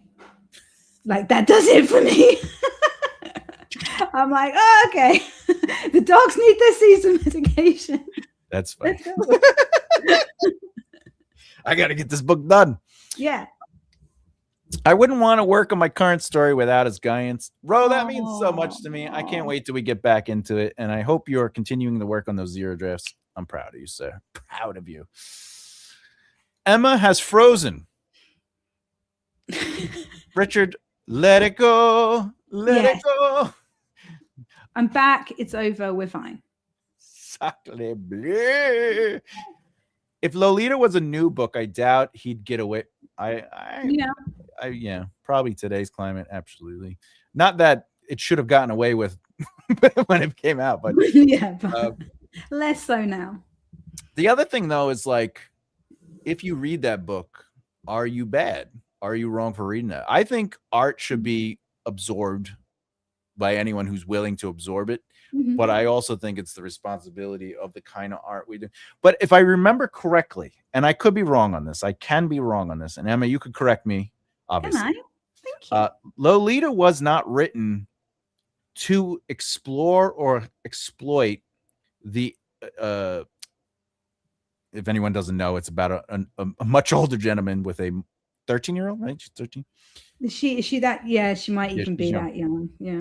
The book isn't technically about that.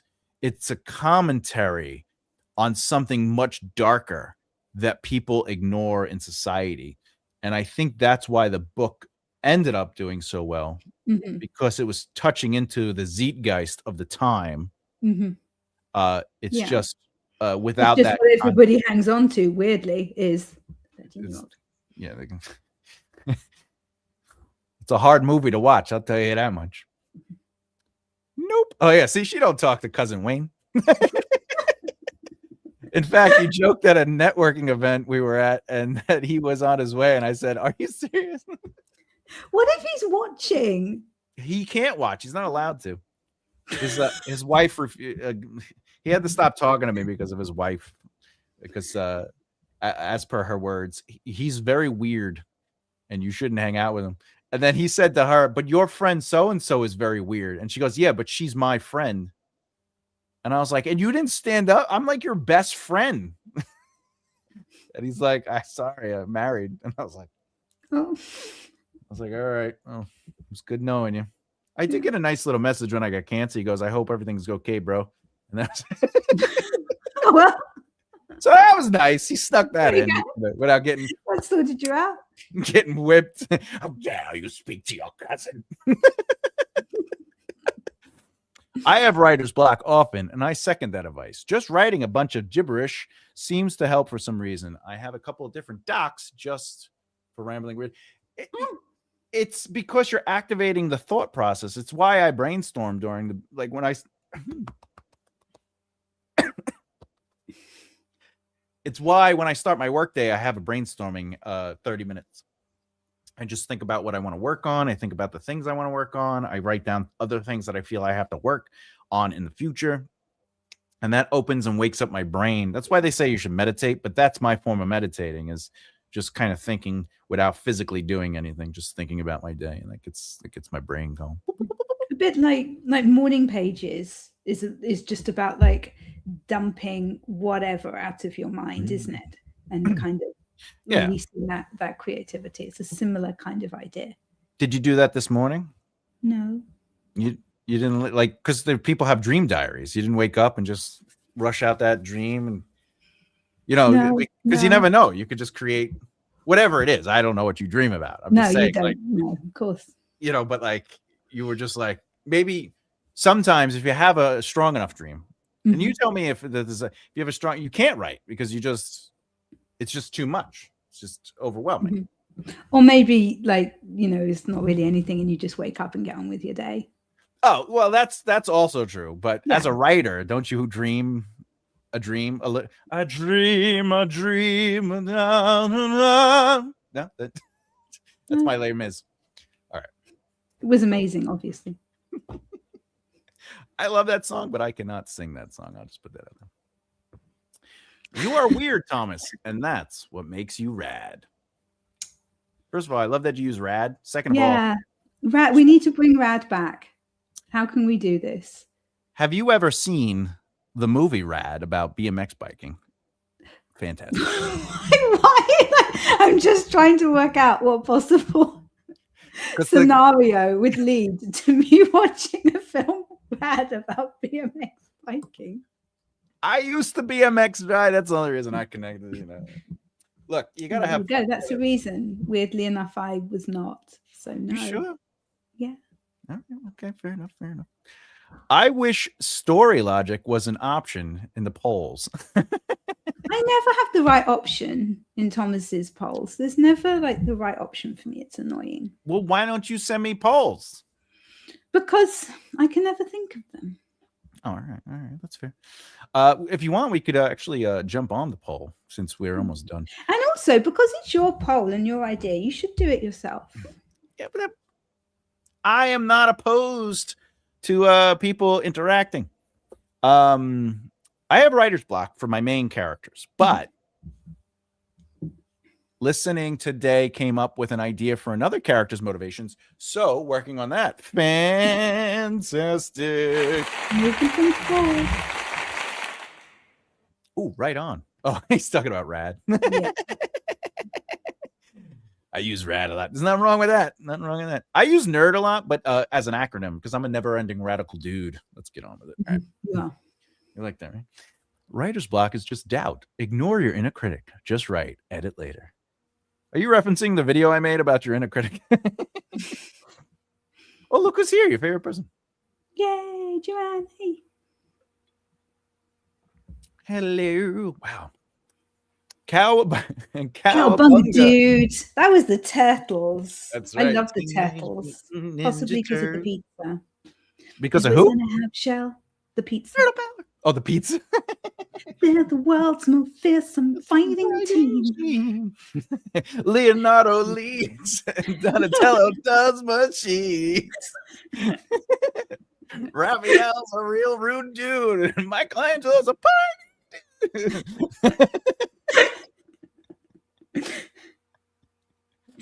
Of course, we love when you show up, JK. Of course we do.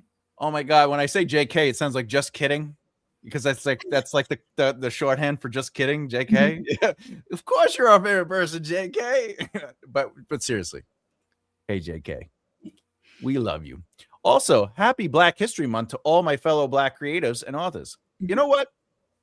I'm glad you said that because people don't know this because I am extremely pale, but I am not a white person. So I also am celebrating the February, which is awkward because my brother has been stopped at the border for being they were like, are you or what you call it from Iran and all that stuff because he's dark. He's very dark. Mm-hmm. I am the lightest person in my family. I just want to put that out there. My cousin is like, how dark is she? She's very dark. She's very dark because we're Sicilian, but I stay out of the sun. So I am just putting it out. I'm Mediterranean. Yeah, because you're writing for us all the time to keep the readers happy. I have a friend from India, and he lives in the States now, but he's always like, well, he goes, you can't be white because you're Sicilian, and you have Syrian in you, and he's like going on. I go, what? Thank you. And he's like, yeah, no, I don't consider. That's the only reason I talk to you. And I was like, all right, well, that's a whole. All right, let's back that up. That's the whole thing that we don't need to unpick right now. But yeah, I was like, we got to talk about that. He's like, nah. It's true. It's true. Go support them not only this month but every month. Agreed. That makes me so happy. Love it. Loved. Oh, playing the Turtles arcade. Oh yeah. Turtles in Time or whatever it was called. What was it? The Turtles game. I've never played an arcade game. You've never? Do they not have arcades in the Britain?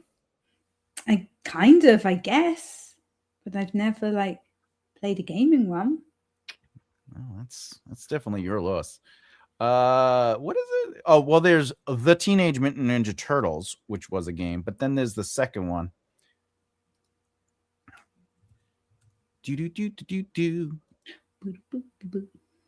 Wrath of the Mutants, and then of course Shredder's Revenge. They all sound amazing. Like, you're kidding me. That's funny. They're remaking the Turtles, the first one. The arcade game. Oh. And they're updating the graphics. So that should be fantastic. Happy Black History Month. Oh, that's right. Oh, thank you, you too. Oh my God, Emma. Sad. What is the sad? Because I've never played arcade games. Oh, yes. You are missing out. Yeah. Tragic childhood. Tragic. Well, listen, you turned out quite well. I just want to put that. Fairly. All right, go ahead. Read. What's the poll? Well, I don't know. It's on the screen. You can't see it. It's not on the screen for me. It really doesn't show up for you? No. Oh, that makes sense why He's some of my 28 guests are on like, the- "You have my book on the screen?" I'm like, "Yeah." All right, let's do this. Yeah, no. All right. What is your wall when writing a novel? We have the first 10K words, currently at 24%. We have the saggy middle issue, currently at 38%. We have the build up leading to the climax. Hey, specifically the final showdown. And then, of course, the first or last chapter of the book. Before we get into this, Emma, your thoughts, let's go through it. What's your thoughts on the first 10K words as a wall, and what do you feel can break you through that? I love the first 10K words. That's the exciting bit. That's when you're discovering your characters and you're writing like them, but in my case, them coming together for the first time and like new beginnings together and things. I love that bit. Like, how can you have a wall? No, that's ridiculous. Like, bash through it or something. Well, what if somebody had a wall because of that? Like for example, Ro can't find an arcade game that's real anymore, right? So that's a wall, right? Oh, Cindy has only played Pac-Man last. Miss Pac-Man for me. I'm a little younger. Voted saggy middle. Excellent. Always leave that bit and go back. See, I feel we'll get to the saggy middle. We'll get to the saggy middle. We'll get to it. That's a very long time ago. You haven't found anything you liked after. Oh, sorry. There's injections you can get for saggy middle. That's fine. yeah. Oh, sorry.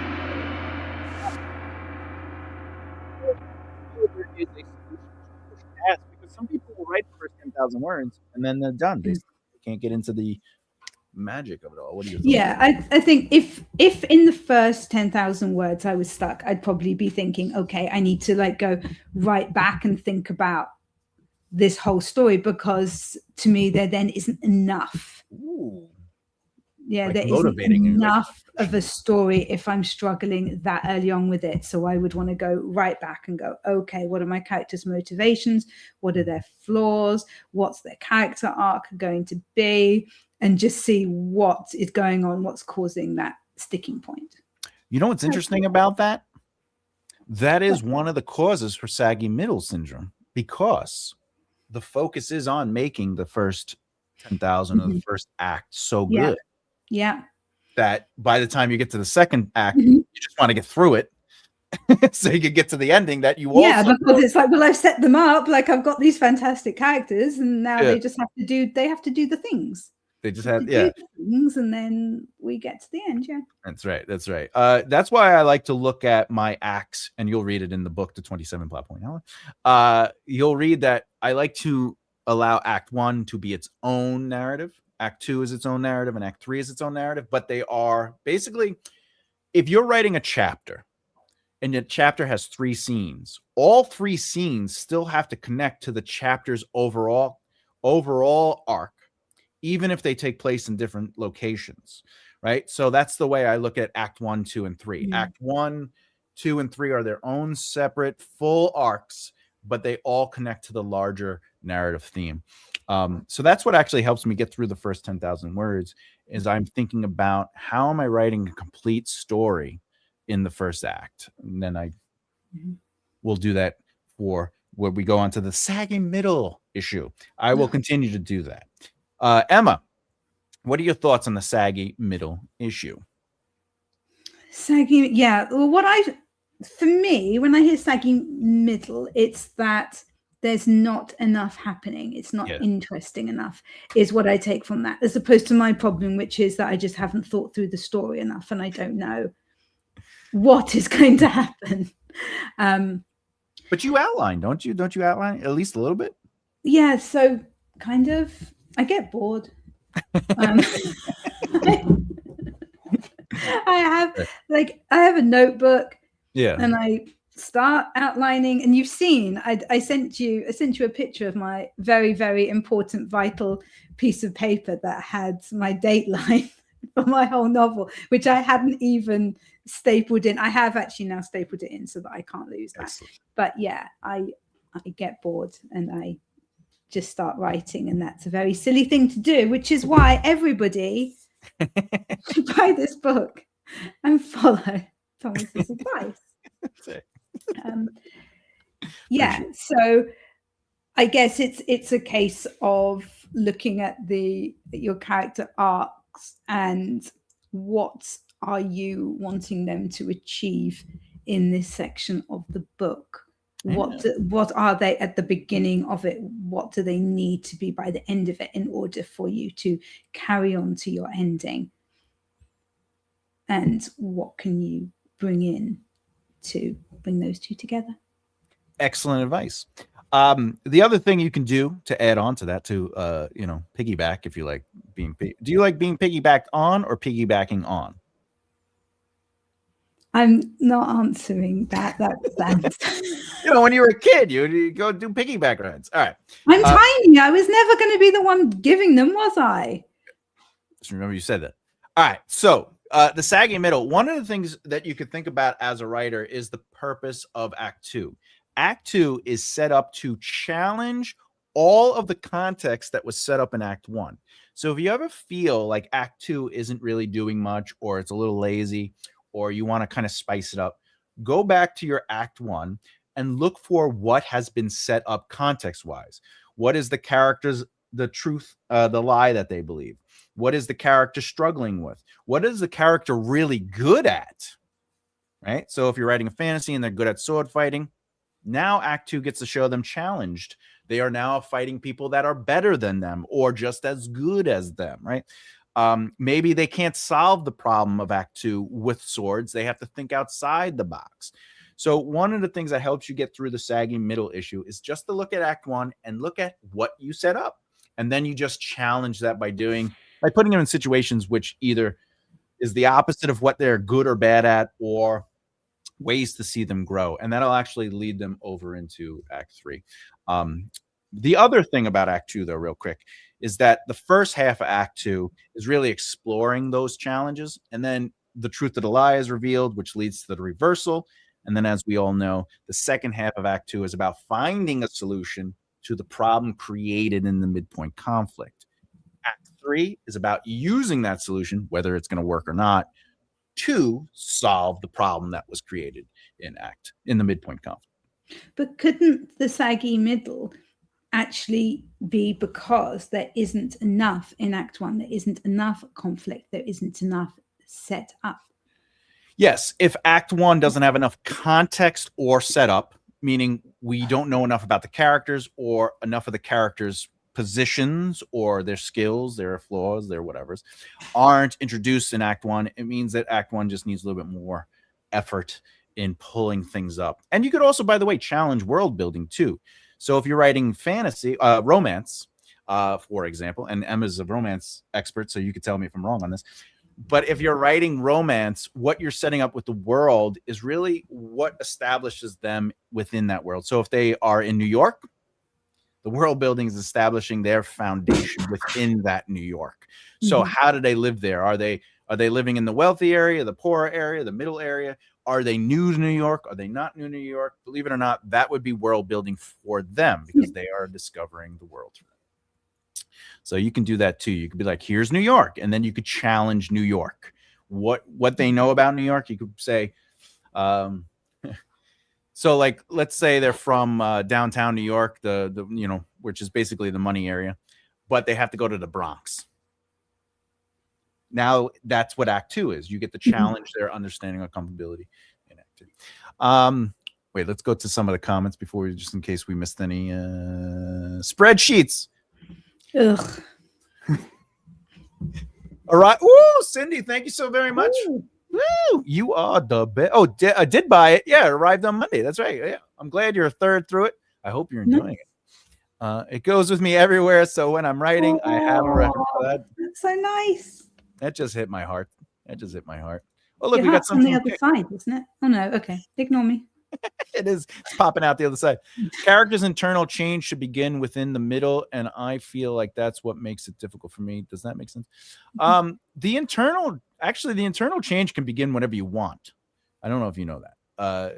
Because Act 1, if you break up Act 1 into 3 sections, the beginning, middle, and end, technically you could start changing their internal truth in the middle of Act 1. It's just Act 2 gives them a reversal to what it is they believe. And in that reversal, they might continue to believe it because they're stubborn. They might somewhat believe it, or they might completely believe the truth that is revealed. But that doesn't mean you can't start playing with that, the character questioning their beliefs in Act 1. So that's something to think about. I could be wrong. It's got to happen one day. It'll happen.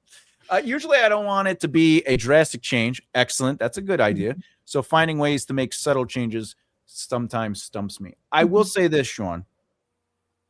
If you're using the midpoint of your story as a subtle change, I would recommend rethinking that. Only because it's supposed to create a reversal. So it's sort of like the inciting incident. I talk about that in the plotting book. If somebody stubs their toe, that is not going to change their world, the trajectory of their narrative. They just stubbed it. Now, if they broke their foot and they can't go to work, that's a different story. So subtle is really great leading up to and also dealing with other elements beyond the midpoint conflict. But the midpoint conflict itself should not be subtle. It doesn't have to be an explosion. Okay, just like the darkest moment doesn't have to be so dreadful, people are losing their legs. It just has to be impactful enough to cause the reversal. Okay, so that could be internal, spiritual, whatever. Thoughts? Agree? Disagree? No? Yeah, agreed. I always agree with you. Whenever I ever argued with you. All right, moving on to the buildup of the leading to the climax. Emma, do you have trouble leading to the climax and building it up? Not usually. Oh, okay, good.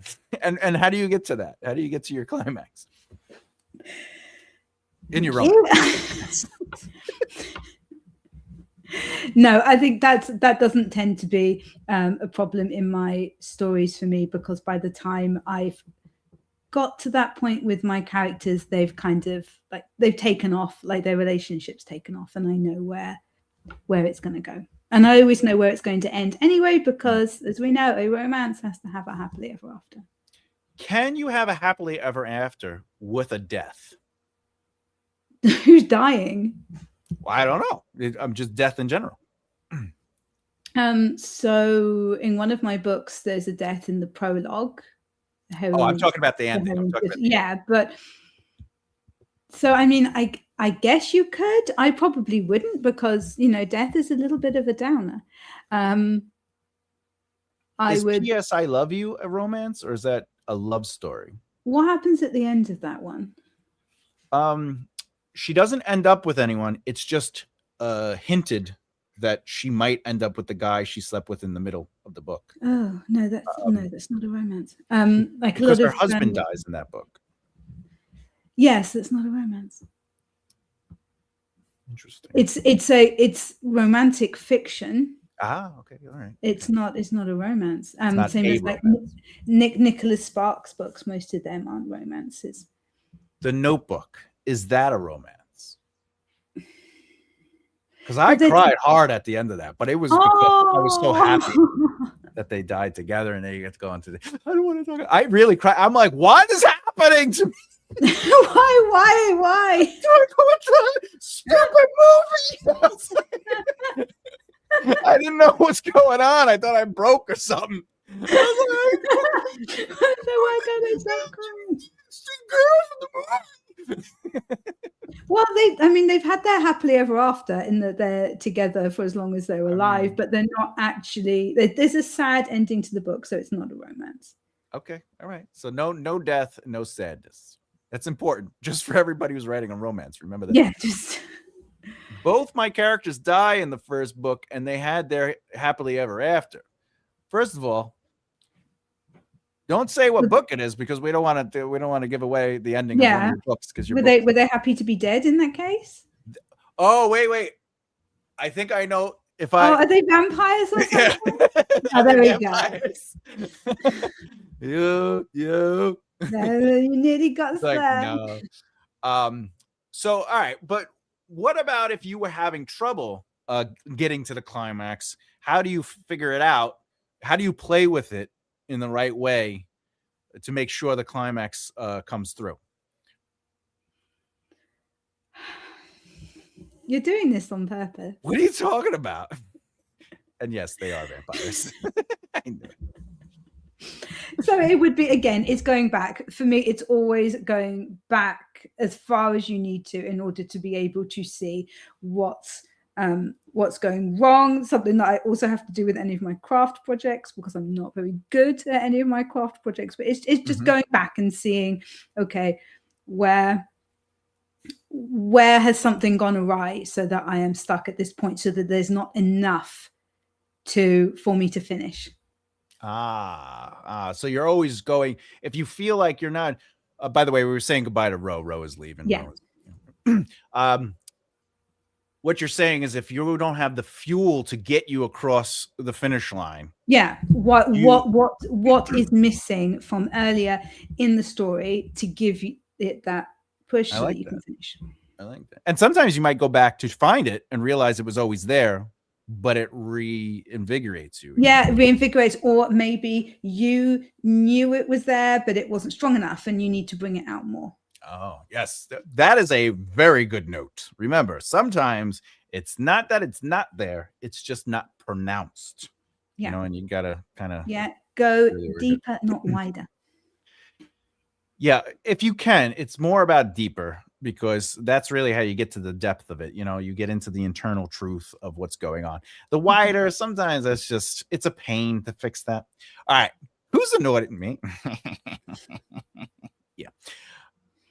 For me, I would add to that. I would say, when you're trying to build up the climax, for me, again, I like internal truth. So what is the emotional payoff, whether it's happily ever after, whether it's, sometimes you could end on a in Gladiator, spoiler alert, he does win, but he dies, right? So what is the emotional payoff?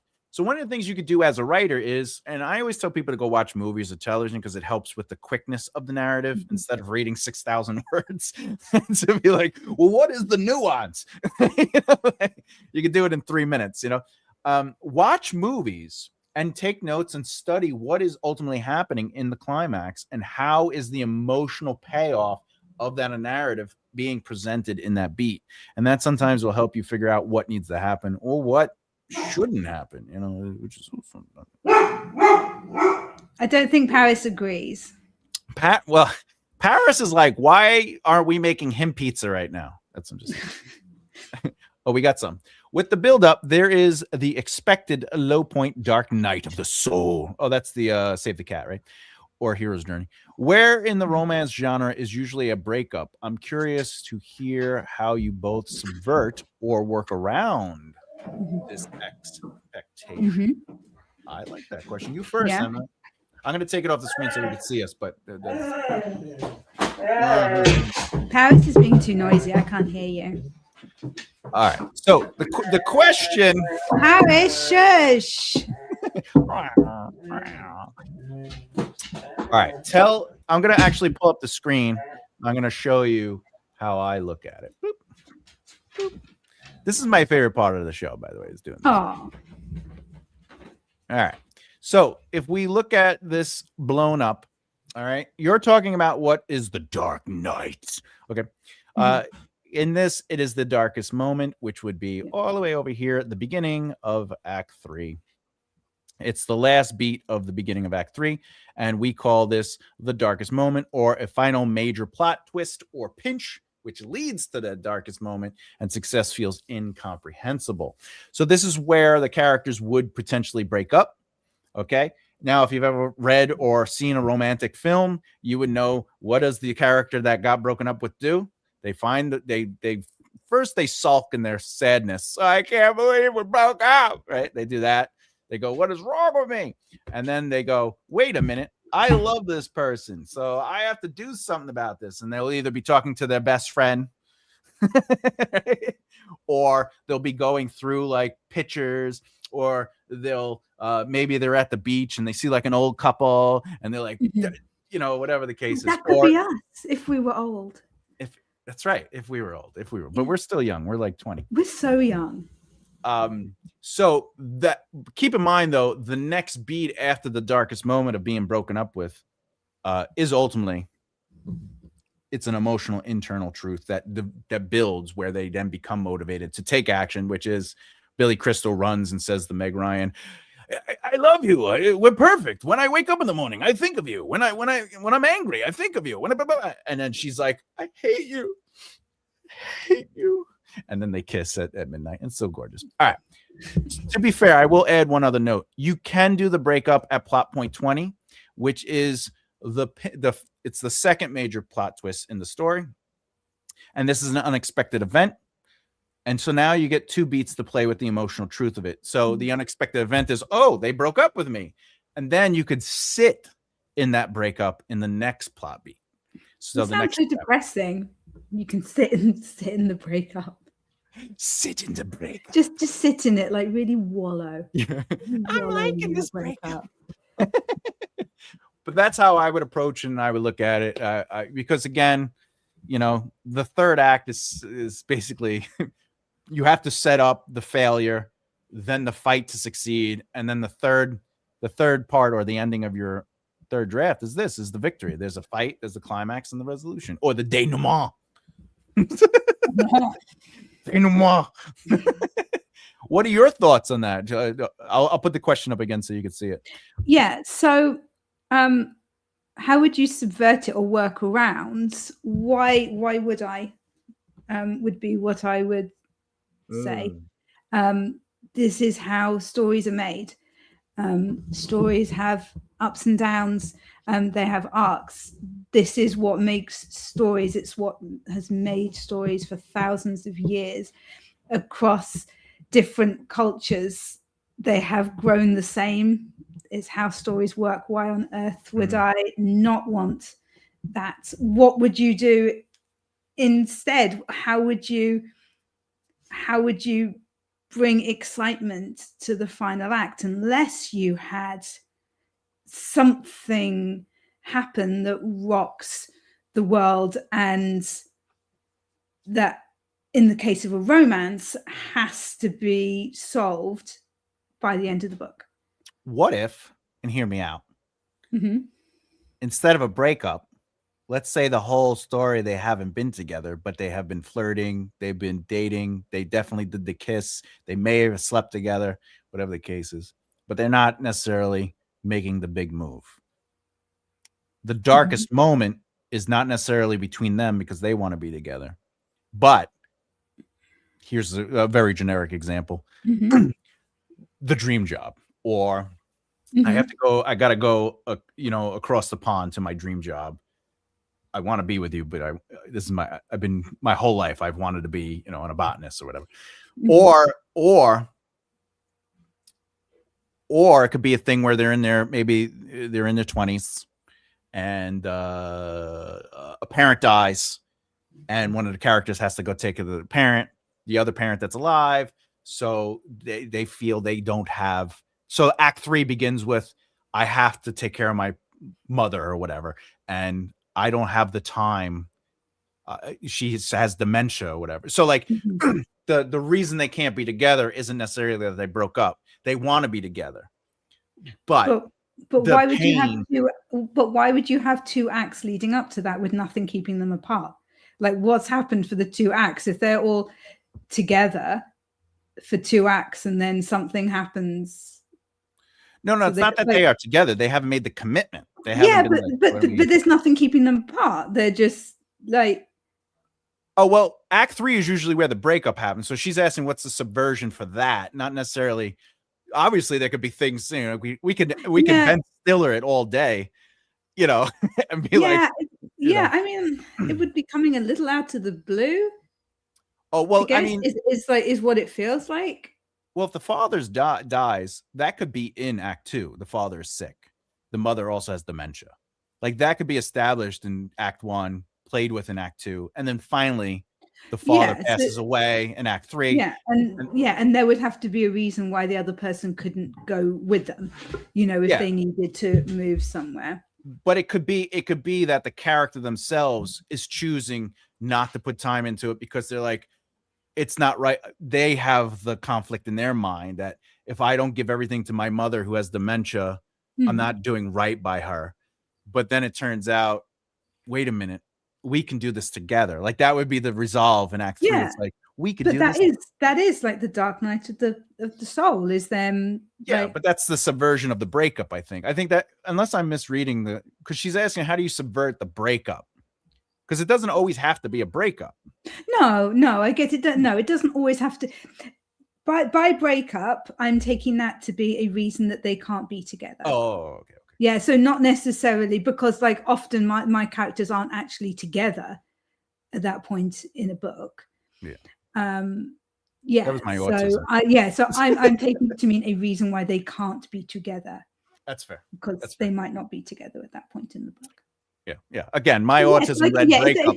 It doesn't need to be them breaking up necessarily. It might be like I had in that one, Last Dance, Second Chance. She's a ballet dancer, and she breaks her foot, and she's in the UK while it healed. Yeah, we were speaking about broken feet. It affects lives. And she's supposed to be going back to New York to be a ballet dancer, which is what she's worked for her whole life.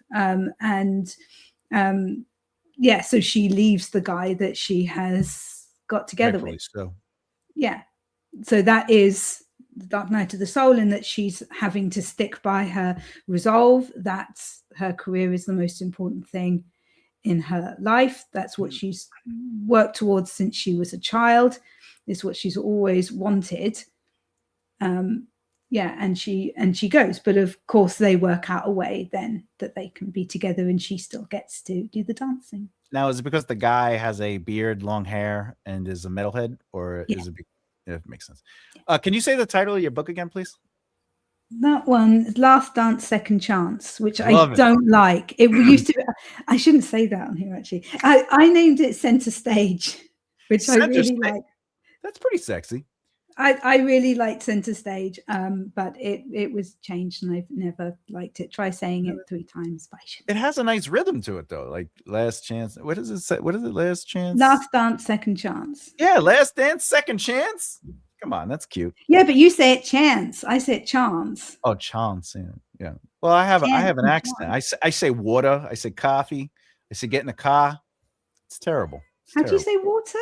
Water. With a D. Water. Water. You want a glass of water? I mean, that's if I'm really putting it in there. But if I try to get rid of my accent, it's really difficult, and I have to talk and think about what I am saying. Otherwise, I sound terrible. I sound like it sound like a Long Islander, Brooklyn guy. Oh, the doggy's barking. Let her in. She misses you. Yeah, I miss her too. Wallow in the poo. Paris is a boy, as in Paris from the Trojan War, and he just likes to tell stories, and he's now under my feet. Fun story. I had my feet licked. Paris from Troy? Not the Odyssey, from Troy, in the movies becomes really good at bows and arrows, but in the story he does not. Right, there you go. He uses his wit. But the film Troy, isn't that truly dreadful? How do I say this? As a film, I enjoyed it because I got to eat some popcorn. I love all the action stuff. Mm-hmm. There's a lot of good moments in it. I do like the love interest and how like that works out, enemies to lover. I like the king coming and he's like, I am still your enemy now tonight. Like I love that whole conversation, the way he gave this Hector back, everything about great. As far as if I was watching a film about, let's say, Italy, and we were talking about the Sicilian mafia and the La Familia and all that, and it was just romanticized and smashed, I wouldn't enjoy it as much as the Greeks didn't enjoy Troy. So I get that. On that, it is not a historical piece. You know what I'm saying? It was an entertaining film. It was, as a, it's like watching Transformers and expecting Shawshank Redemption. I was not. I mean, first of all, Brad Pitt was in it, not Greek. You know what I'm saying? You know, but and Eric Bana was in it, not Greek. You know, but I will say this: I have friends, going back to my cousin Wayne, He was in a band. They were all Greek. He was not, for obvious reasons. When that movie came out, they tore that movie up so badly to the point where they're like, the sun doesn't even set on that side of the beach. And I was like, we don't care. You're watching the wrong movie. My favorite thing about having a conversation with him, I thought this was funny. I'd love to hear your thoughts on it. When Alexander came out, Alexander the Great, they said they didn't like it because they made him have sex with a man. And I go, oh, so you don't like gay people? And he goes, no, I like gay people. And I go, so then what's wrong with him being gay? And he goes, well, he's my hero. I go, so you do indeed have a problem with gay people. So this is also the same person that said the Bible. I said, oh, the Bible was, if anything, not that I believe in the Bible, but not to get religious, but we got into it because he's very religious. Not to get religious. You posted a picture of you as the Pope. I am the new Pope, but I also say I'm not Catholic in it. That's what's funny. It's just so I could do my Moses joke. Moses talked to a burning bush. They had STDs back then. No, he was saying he was like, because everything's Greek to him. He's like, Greek invented everything. So I go, well, the Bible comes from Africa. He goes, no, it comes from Egypt. And I was like, okay. No. So where is Egypt exactly? Because Africa is not a state. It is a continent. Very funny. Very funny. What we got? Oh, this is how I'll start. Fair enough. That is a fair enough statement by Emma. Orlando Bloom. Okay, that's fair. That's fair. That's fair. He did play the Paris. For the climax or fantasy novels, is there an inherent genre expectation like for romance or mystery? Well, yeah. Noir. That's something I'm writing currently. Noir doesn't necessarily have to end positively because Chinatown. Spoiler alert. That's Chinatown for you, and it's because it's corrupt. He couldn't win. It's horrible, right? But a crime novel, they have to capture the person. And like a murder mystery, there has to be like a certain element of closure, I guess. Yes. You could leave it a little open, maybe. I don't know, but I think readers would get quite annoyed if you did that, wouldn't they? Yeah, I would say that to lean on the truth of what you're saying is like if you wrote a series of Sherlock Holmes books and 10 of them are written, 9 of them he solves the case, 1 of them he doesn't. Now that's interesting. Yeah. Right? Because we're expecting him to, and it's like, he didn't get Moriarty, Part of it is how brilliant Holmes is. So if he fails, that would be interesting in terms of like, although he's a flat character, kind of character development over the series, and like how would he cope with having failed? Yeah, 100%.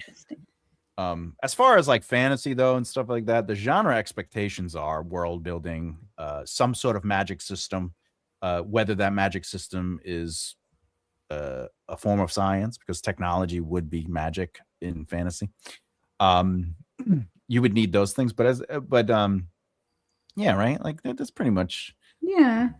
I mean, it would be quite unsatisfying for the reader. Like there are certain expectations as to the hero. I mean, they can die, but they have to have fulfilled their hero destiny. Yeah, like in Gladiator. Yeah, exactly. Yeah, there is a There's kind of there's that. Yeah, they have to have completed their character arc. Maybe. Please have them complete their character arc. Please, we're begging you. We're begging you to do that. But what is another genre would be sci-fi, but again, is it sci-fi adventure? Is it sci-fi fantasy? Yeah. Is it sci-fi? Like all those things. There are genre expectations. I would say though, you know how like there's urban fantasy? Not you, but the audience. The urban fantasy exists because somebody said I wanted to do a crime novel that was fantasy. So just because a romance needs a happily ever after doesn't mean you can't play with it. And that's how we got romantasy. Just because a crime novel needs to have a mystery doesn't mean you can't try things. Yeah. You can play around with it, but at the end of the day, you don't. I mean, okay, so it's your book, right? Whatever you want is what both of us always say, isn't it? If if you want to do something, do it. But readers are going to get very disappointed if you don't do certain things. Yeah. So always, yeah. Don't say it's. You want readers don't do anything silly. There we go. But again, if you want a romance movie that's a romance novel that's way different, just don't call it a romance. Yeah, you know what I'm saying? It's just not a romance. Yeah, you can have, as we said, you can have romantic fiction. Yeah, and that's fine. It's not a romance. So do not market it as a romance, because romance readers, they can be mean. They're gonna be very mad. Absolutely. It's the same thing with a mystery. Like, don't market it as a mystery if they don't solve, like if you just change, it just becomes a new genre. That could, could just oh my God, the Pope. You should have seen Richard did his own versions of it. They were brilliant. He did? Oh, I'm gonna have to look at it. I do follow him on Instagram, but no, he didn't post them. I wouldn't let him. Why not? Oh, because it was copying me? Well, yeah, of course. I enjoyed the Troy movie. It wasn't perfect, but the story beats hit. Yeah, again, it's a popcorn movie. I did not go in there coming out going, I've learned about the Greek. Emma said they were offensive. Is that you're the truth? Offensive? Richard, you're offensive every single. No, not you. You're never offensive. Richard is. I also did a rap. This was why it was. All right, that one's offensive. This is why he couldn't share them. One of my brothers is a rabbi, though, so does that give me the right to? No. Oh, we got to finish the poll. All right, so the last point is the first or last chapter. So Emma, thinking of that one, how do you, if you have the wall of the first or last chapter, how do you approach it to fix it? So first is just like this fear of how to start it. It's probably overthinking it would be what I would say, and wanting it to be completely perfect. So put your big girl or boy pants on and write something in that case with the first chapter. Just start the stupid thing. Would be what I would say. And I would say the same thing with the last chapter. You've created this whole world and all these characters, and you're having to bring it to a satisfactory close. And that can be difficult. I mean, like I say, as a romance writer, I know that they need to end up together at the end. And I usually know very early on how that's going to happen, where it's going to happen, kind of what they're going to say. I have certain kind of phrases will come to my mind for that end scene because it's so important. What kind of phrase? I don't know. I've written a lot of books. Give me a phrase. Like romantic stuff. When I looked into your eyes and heard your voice for the first time, I truly saw who my worth was. And it's you that gives me the strength. This is what you should be writing. We should be swapping genres here. I can write dragons, no worries. Let's do it. I love romance. I'm a big romance fan. I can see that. So basically, by the time I get to that point, I know exactly what's going to happen, what people are going to say. But if you're not in that position and there's a lot of things to bring together and you want to end it just right, but again, I think it's just a case of just write something, because you can't edit a blank page. At least if you've got something out, he finishes slaying the dragon, gives it a kiss on the lips and calls Watson over. Yeah, at least you've got something. At least you've got something to work with there. Yeah. If you want dragons in the final chapter, but it is also dragging on, that's not the best way to do. I know that's saying that my idea wasn't great. No. I'm making a joke. Dragons drag on. Dragons drag on. Dragons. Yeah. But no, you had that was good. It was a great ending to a story. I thought it was very solid. I give it a 10 out of 10. I would not. No notes. Thank you. I would like to add to it, though. Is that all right? Yeah. Okay.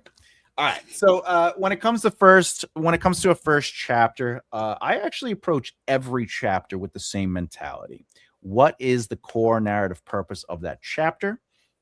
Right. Some people look at their first chapter and they go, I need a great first sentence, a great first passage, and a great first page. Okay. Well, what about the next chapter?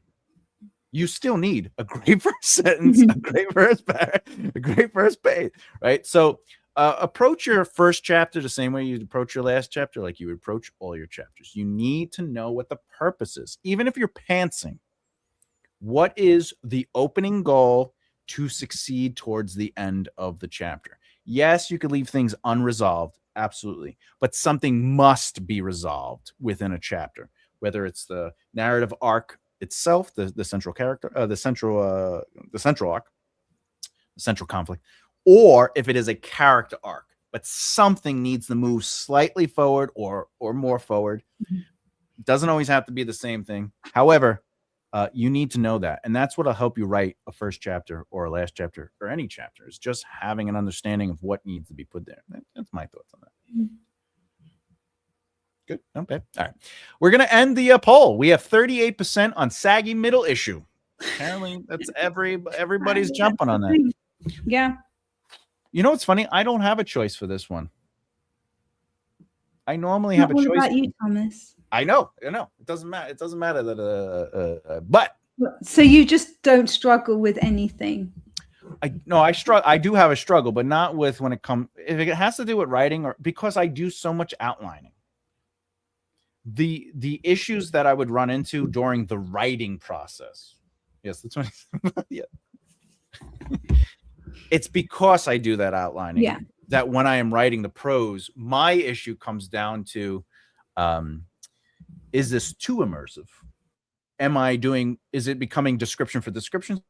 Is it maintaining narrative movement? Those are the things that I struggle with, because I put a lot of thought into as I'm getting closer and closer to the final, not the polish, but not actually like stuck, not able to move on. Yeah.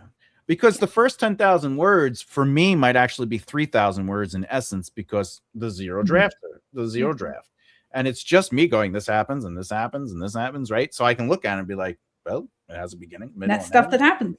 Yeah, so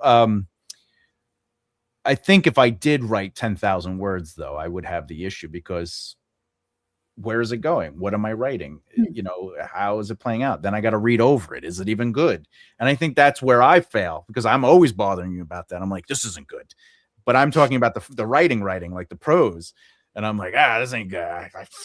What am I doing? And you're like, stop. Yes, it's good. Yes, you know how to do this. Yeah. But because I am a developmental editor, but more importantly, I was a consultant on people would literally hire me just for fix this. Make sense. So the foundational stuff has never really been. It's my area of expertise. But writing the prose, like when I'm getting into the prettiness of it, that's where I have my issues. So all right, let's see. All right, so we're entering at 38% on saggy middle. My mom used to say I had a saggy middle, and it was very nice of her. All right. Where are we? We got ILs. Well, let's get through the comments and we'll call it a day. We're almost done. We'll call it a day. 2.5 hours flew. I can't believe it. Like, this is you are absolutely a gem of a person to be speaking with. It's true. Oh, I sent it to. I can't wait to see it, Richard. And please make sure it's not your Richard. All right. It's not a humble brag. It's true. I have. Everything I touch turns to gold. Humble brag. No, I never said they were good books. I said it's a fact. It's not Your books are all good. I've written a fair amount of books. You know what somebody should read? The Baby Plan or The Scottish Christmas. That's what I'm saying. Is that right? Do you need me to move more so you can see any other books? I have your whole list right here on the screen. I heard that Christian fiction or fantasy genres aren't as popular for readers. Fantasy genres are very popular. Yeah, fantasy is very, very popular. And I think Christian fiction will always have an audience. And the thing is with that audience is that they will only buy that kind of books because it's a very particular thing that they want to read. So you've got very loyal readers there, you know, as opposed to, you know, someone who will, like, I read quite widely, and I'll read all kinds of things. But even if you're just looking at romance, I'll read like a lot of different subgenres of romance. Whereas people who are buying Christian fiction, that is what they're reading. Yeah, and they want that Christian. It's the holy mecca of the reading. Exactly. If that's what you want to write it though, because you can have a career. There is an audience. Yeah. Emma could do a Christmas erotica. Oh, come all ye faithful.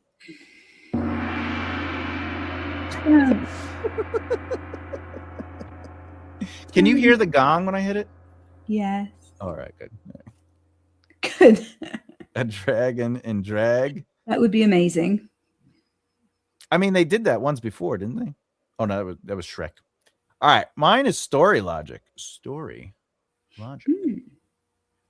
What is the reference though? Am I missing the? Like where you get stuck. What is the wall? What is the wall? Yeah. Do you have anything to add to that before we go? Because we have 2 more comments I got to jump on.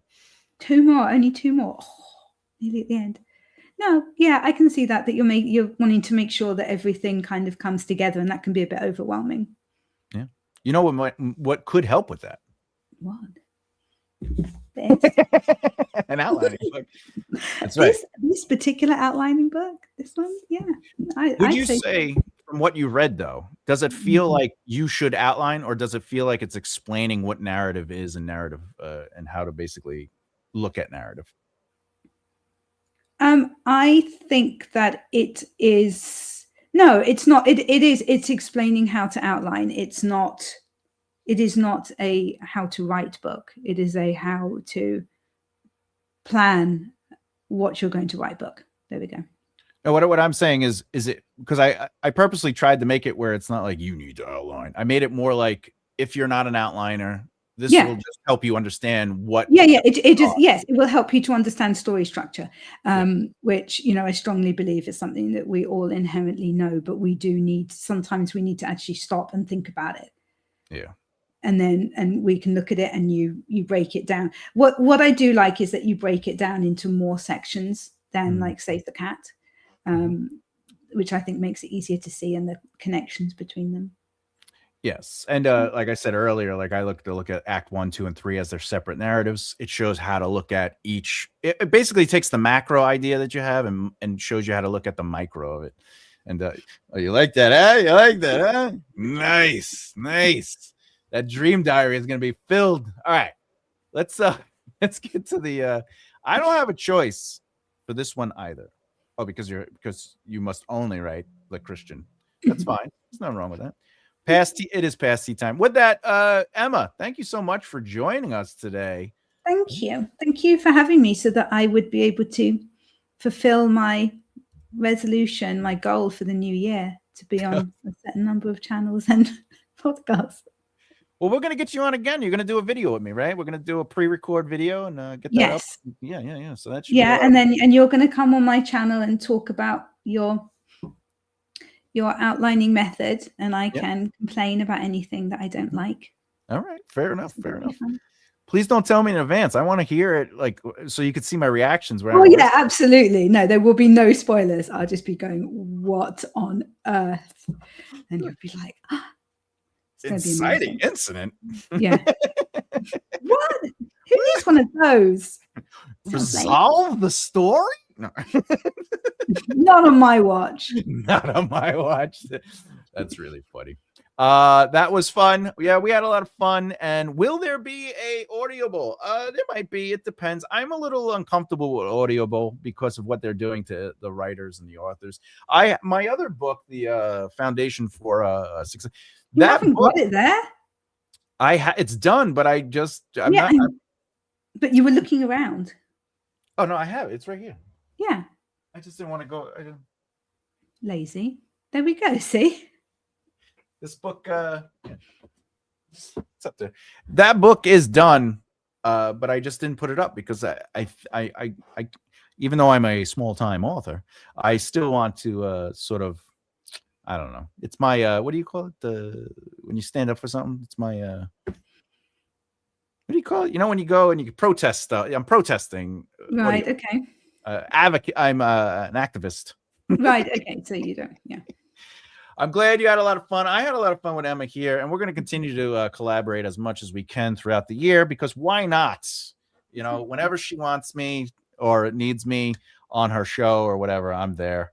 I'm very easy like that. You know, basically, she just has to wave around some pizza, and I'm like, oh, what do you need me to do? You know, it's very simple. How do people find you, by the way? People can find me on my YouTube channel. There we go. As you guys are all watching YouTube, you may as well just find me on my YouTube channel, which is Emma Bennett Romance, maybe, or author or something. Emma Bennett. There we go. Well, I'm going to send the collab thing, so it'll actually, you'll be able to just click on the thing, and it'll show. And also, I'll put you on. I'll put you on. Anyway, other than that, I guess we're done. Is that it? You done? You ready? Yeah. What are you gonna you're gonna go right? What are you gonna do? Buy the book. Don't show the side. I'm gonna go and do some more copy edits. I think have a little cry. Copy edits. I like that. Love the colors on your other books, Emma. Oh yeah, yeah, other books, yeah. She's excellent with colors. Very good, very good. I don't do the covers. Well, actually, you have my favorite kind of shirt style, where it's like a t-shirt over like the whatchamacallit. Yeah, but that's how I used to go on stage doing comedy. Yeah. I had the what do you call them? The undercloth. The undercloth. Whatever. Doesn't matter. It's cold. I'm so tired. Here. It's cold. Yes. Yeah, that's fair. That's fair. Well, you've been playing footsies with me the whole time. We're actually across from each other. Yeah. In England, and you know.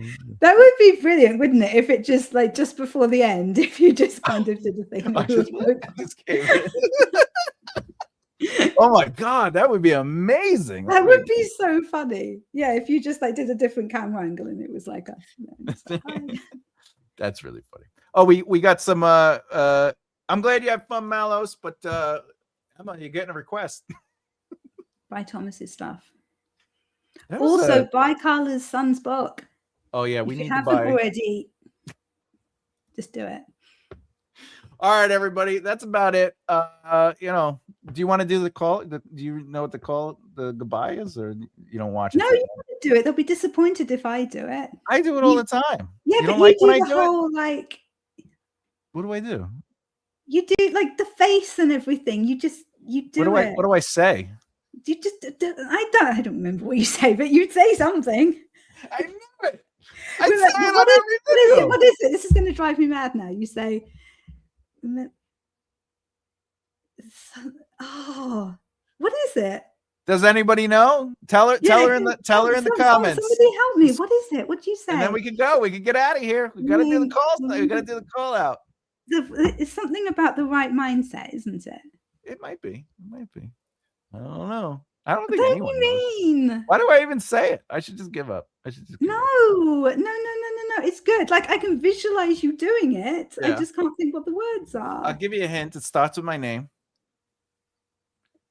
I'm Thomas J. Bellezza, and make sure that you eat enough fiber to keep you regular. Keep developing the right mindset. There it is. All right, everybody's got it. And as always. Thank you, Laura. Thank you, SB. There you go. Keep developing the right mindset. Oh, wait. Lenny's got a different one. Flower's got it too. And I don't see you through the week. I'll see you through the week. Oh. That's actually a good one. That's a good one. Kind to yourselves, to each other. Yeah, everyone. Yeah. SB, you're right. Well, technically, I thought it is developing. It is developing. Yeah, it is developing. Yeah. You want to say it together? As I'm Thomas J. Bellezza, and as always. No, because I'm not. No, the last part. As always. It's your thing. I'm not going to do it. Let the poor people go. Now you sound like my ex. All right, everybody. I'm Thomas J. Bellezza. It's yours. I'm not doing it. You touch it.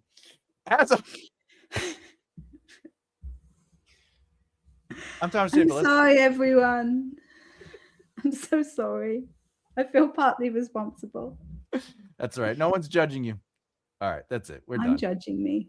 I hope so. As always, keep developing the right mindset. I'll see you next time. Bye. That's the thing. There you go.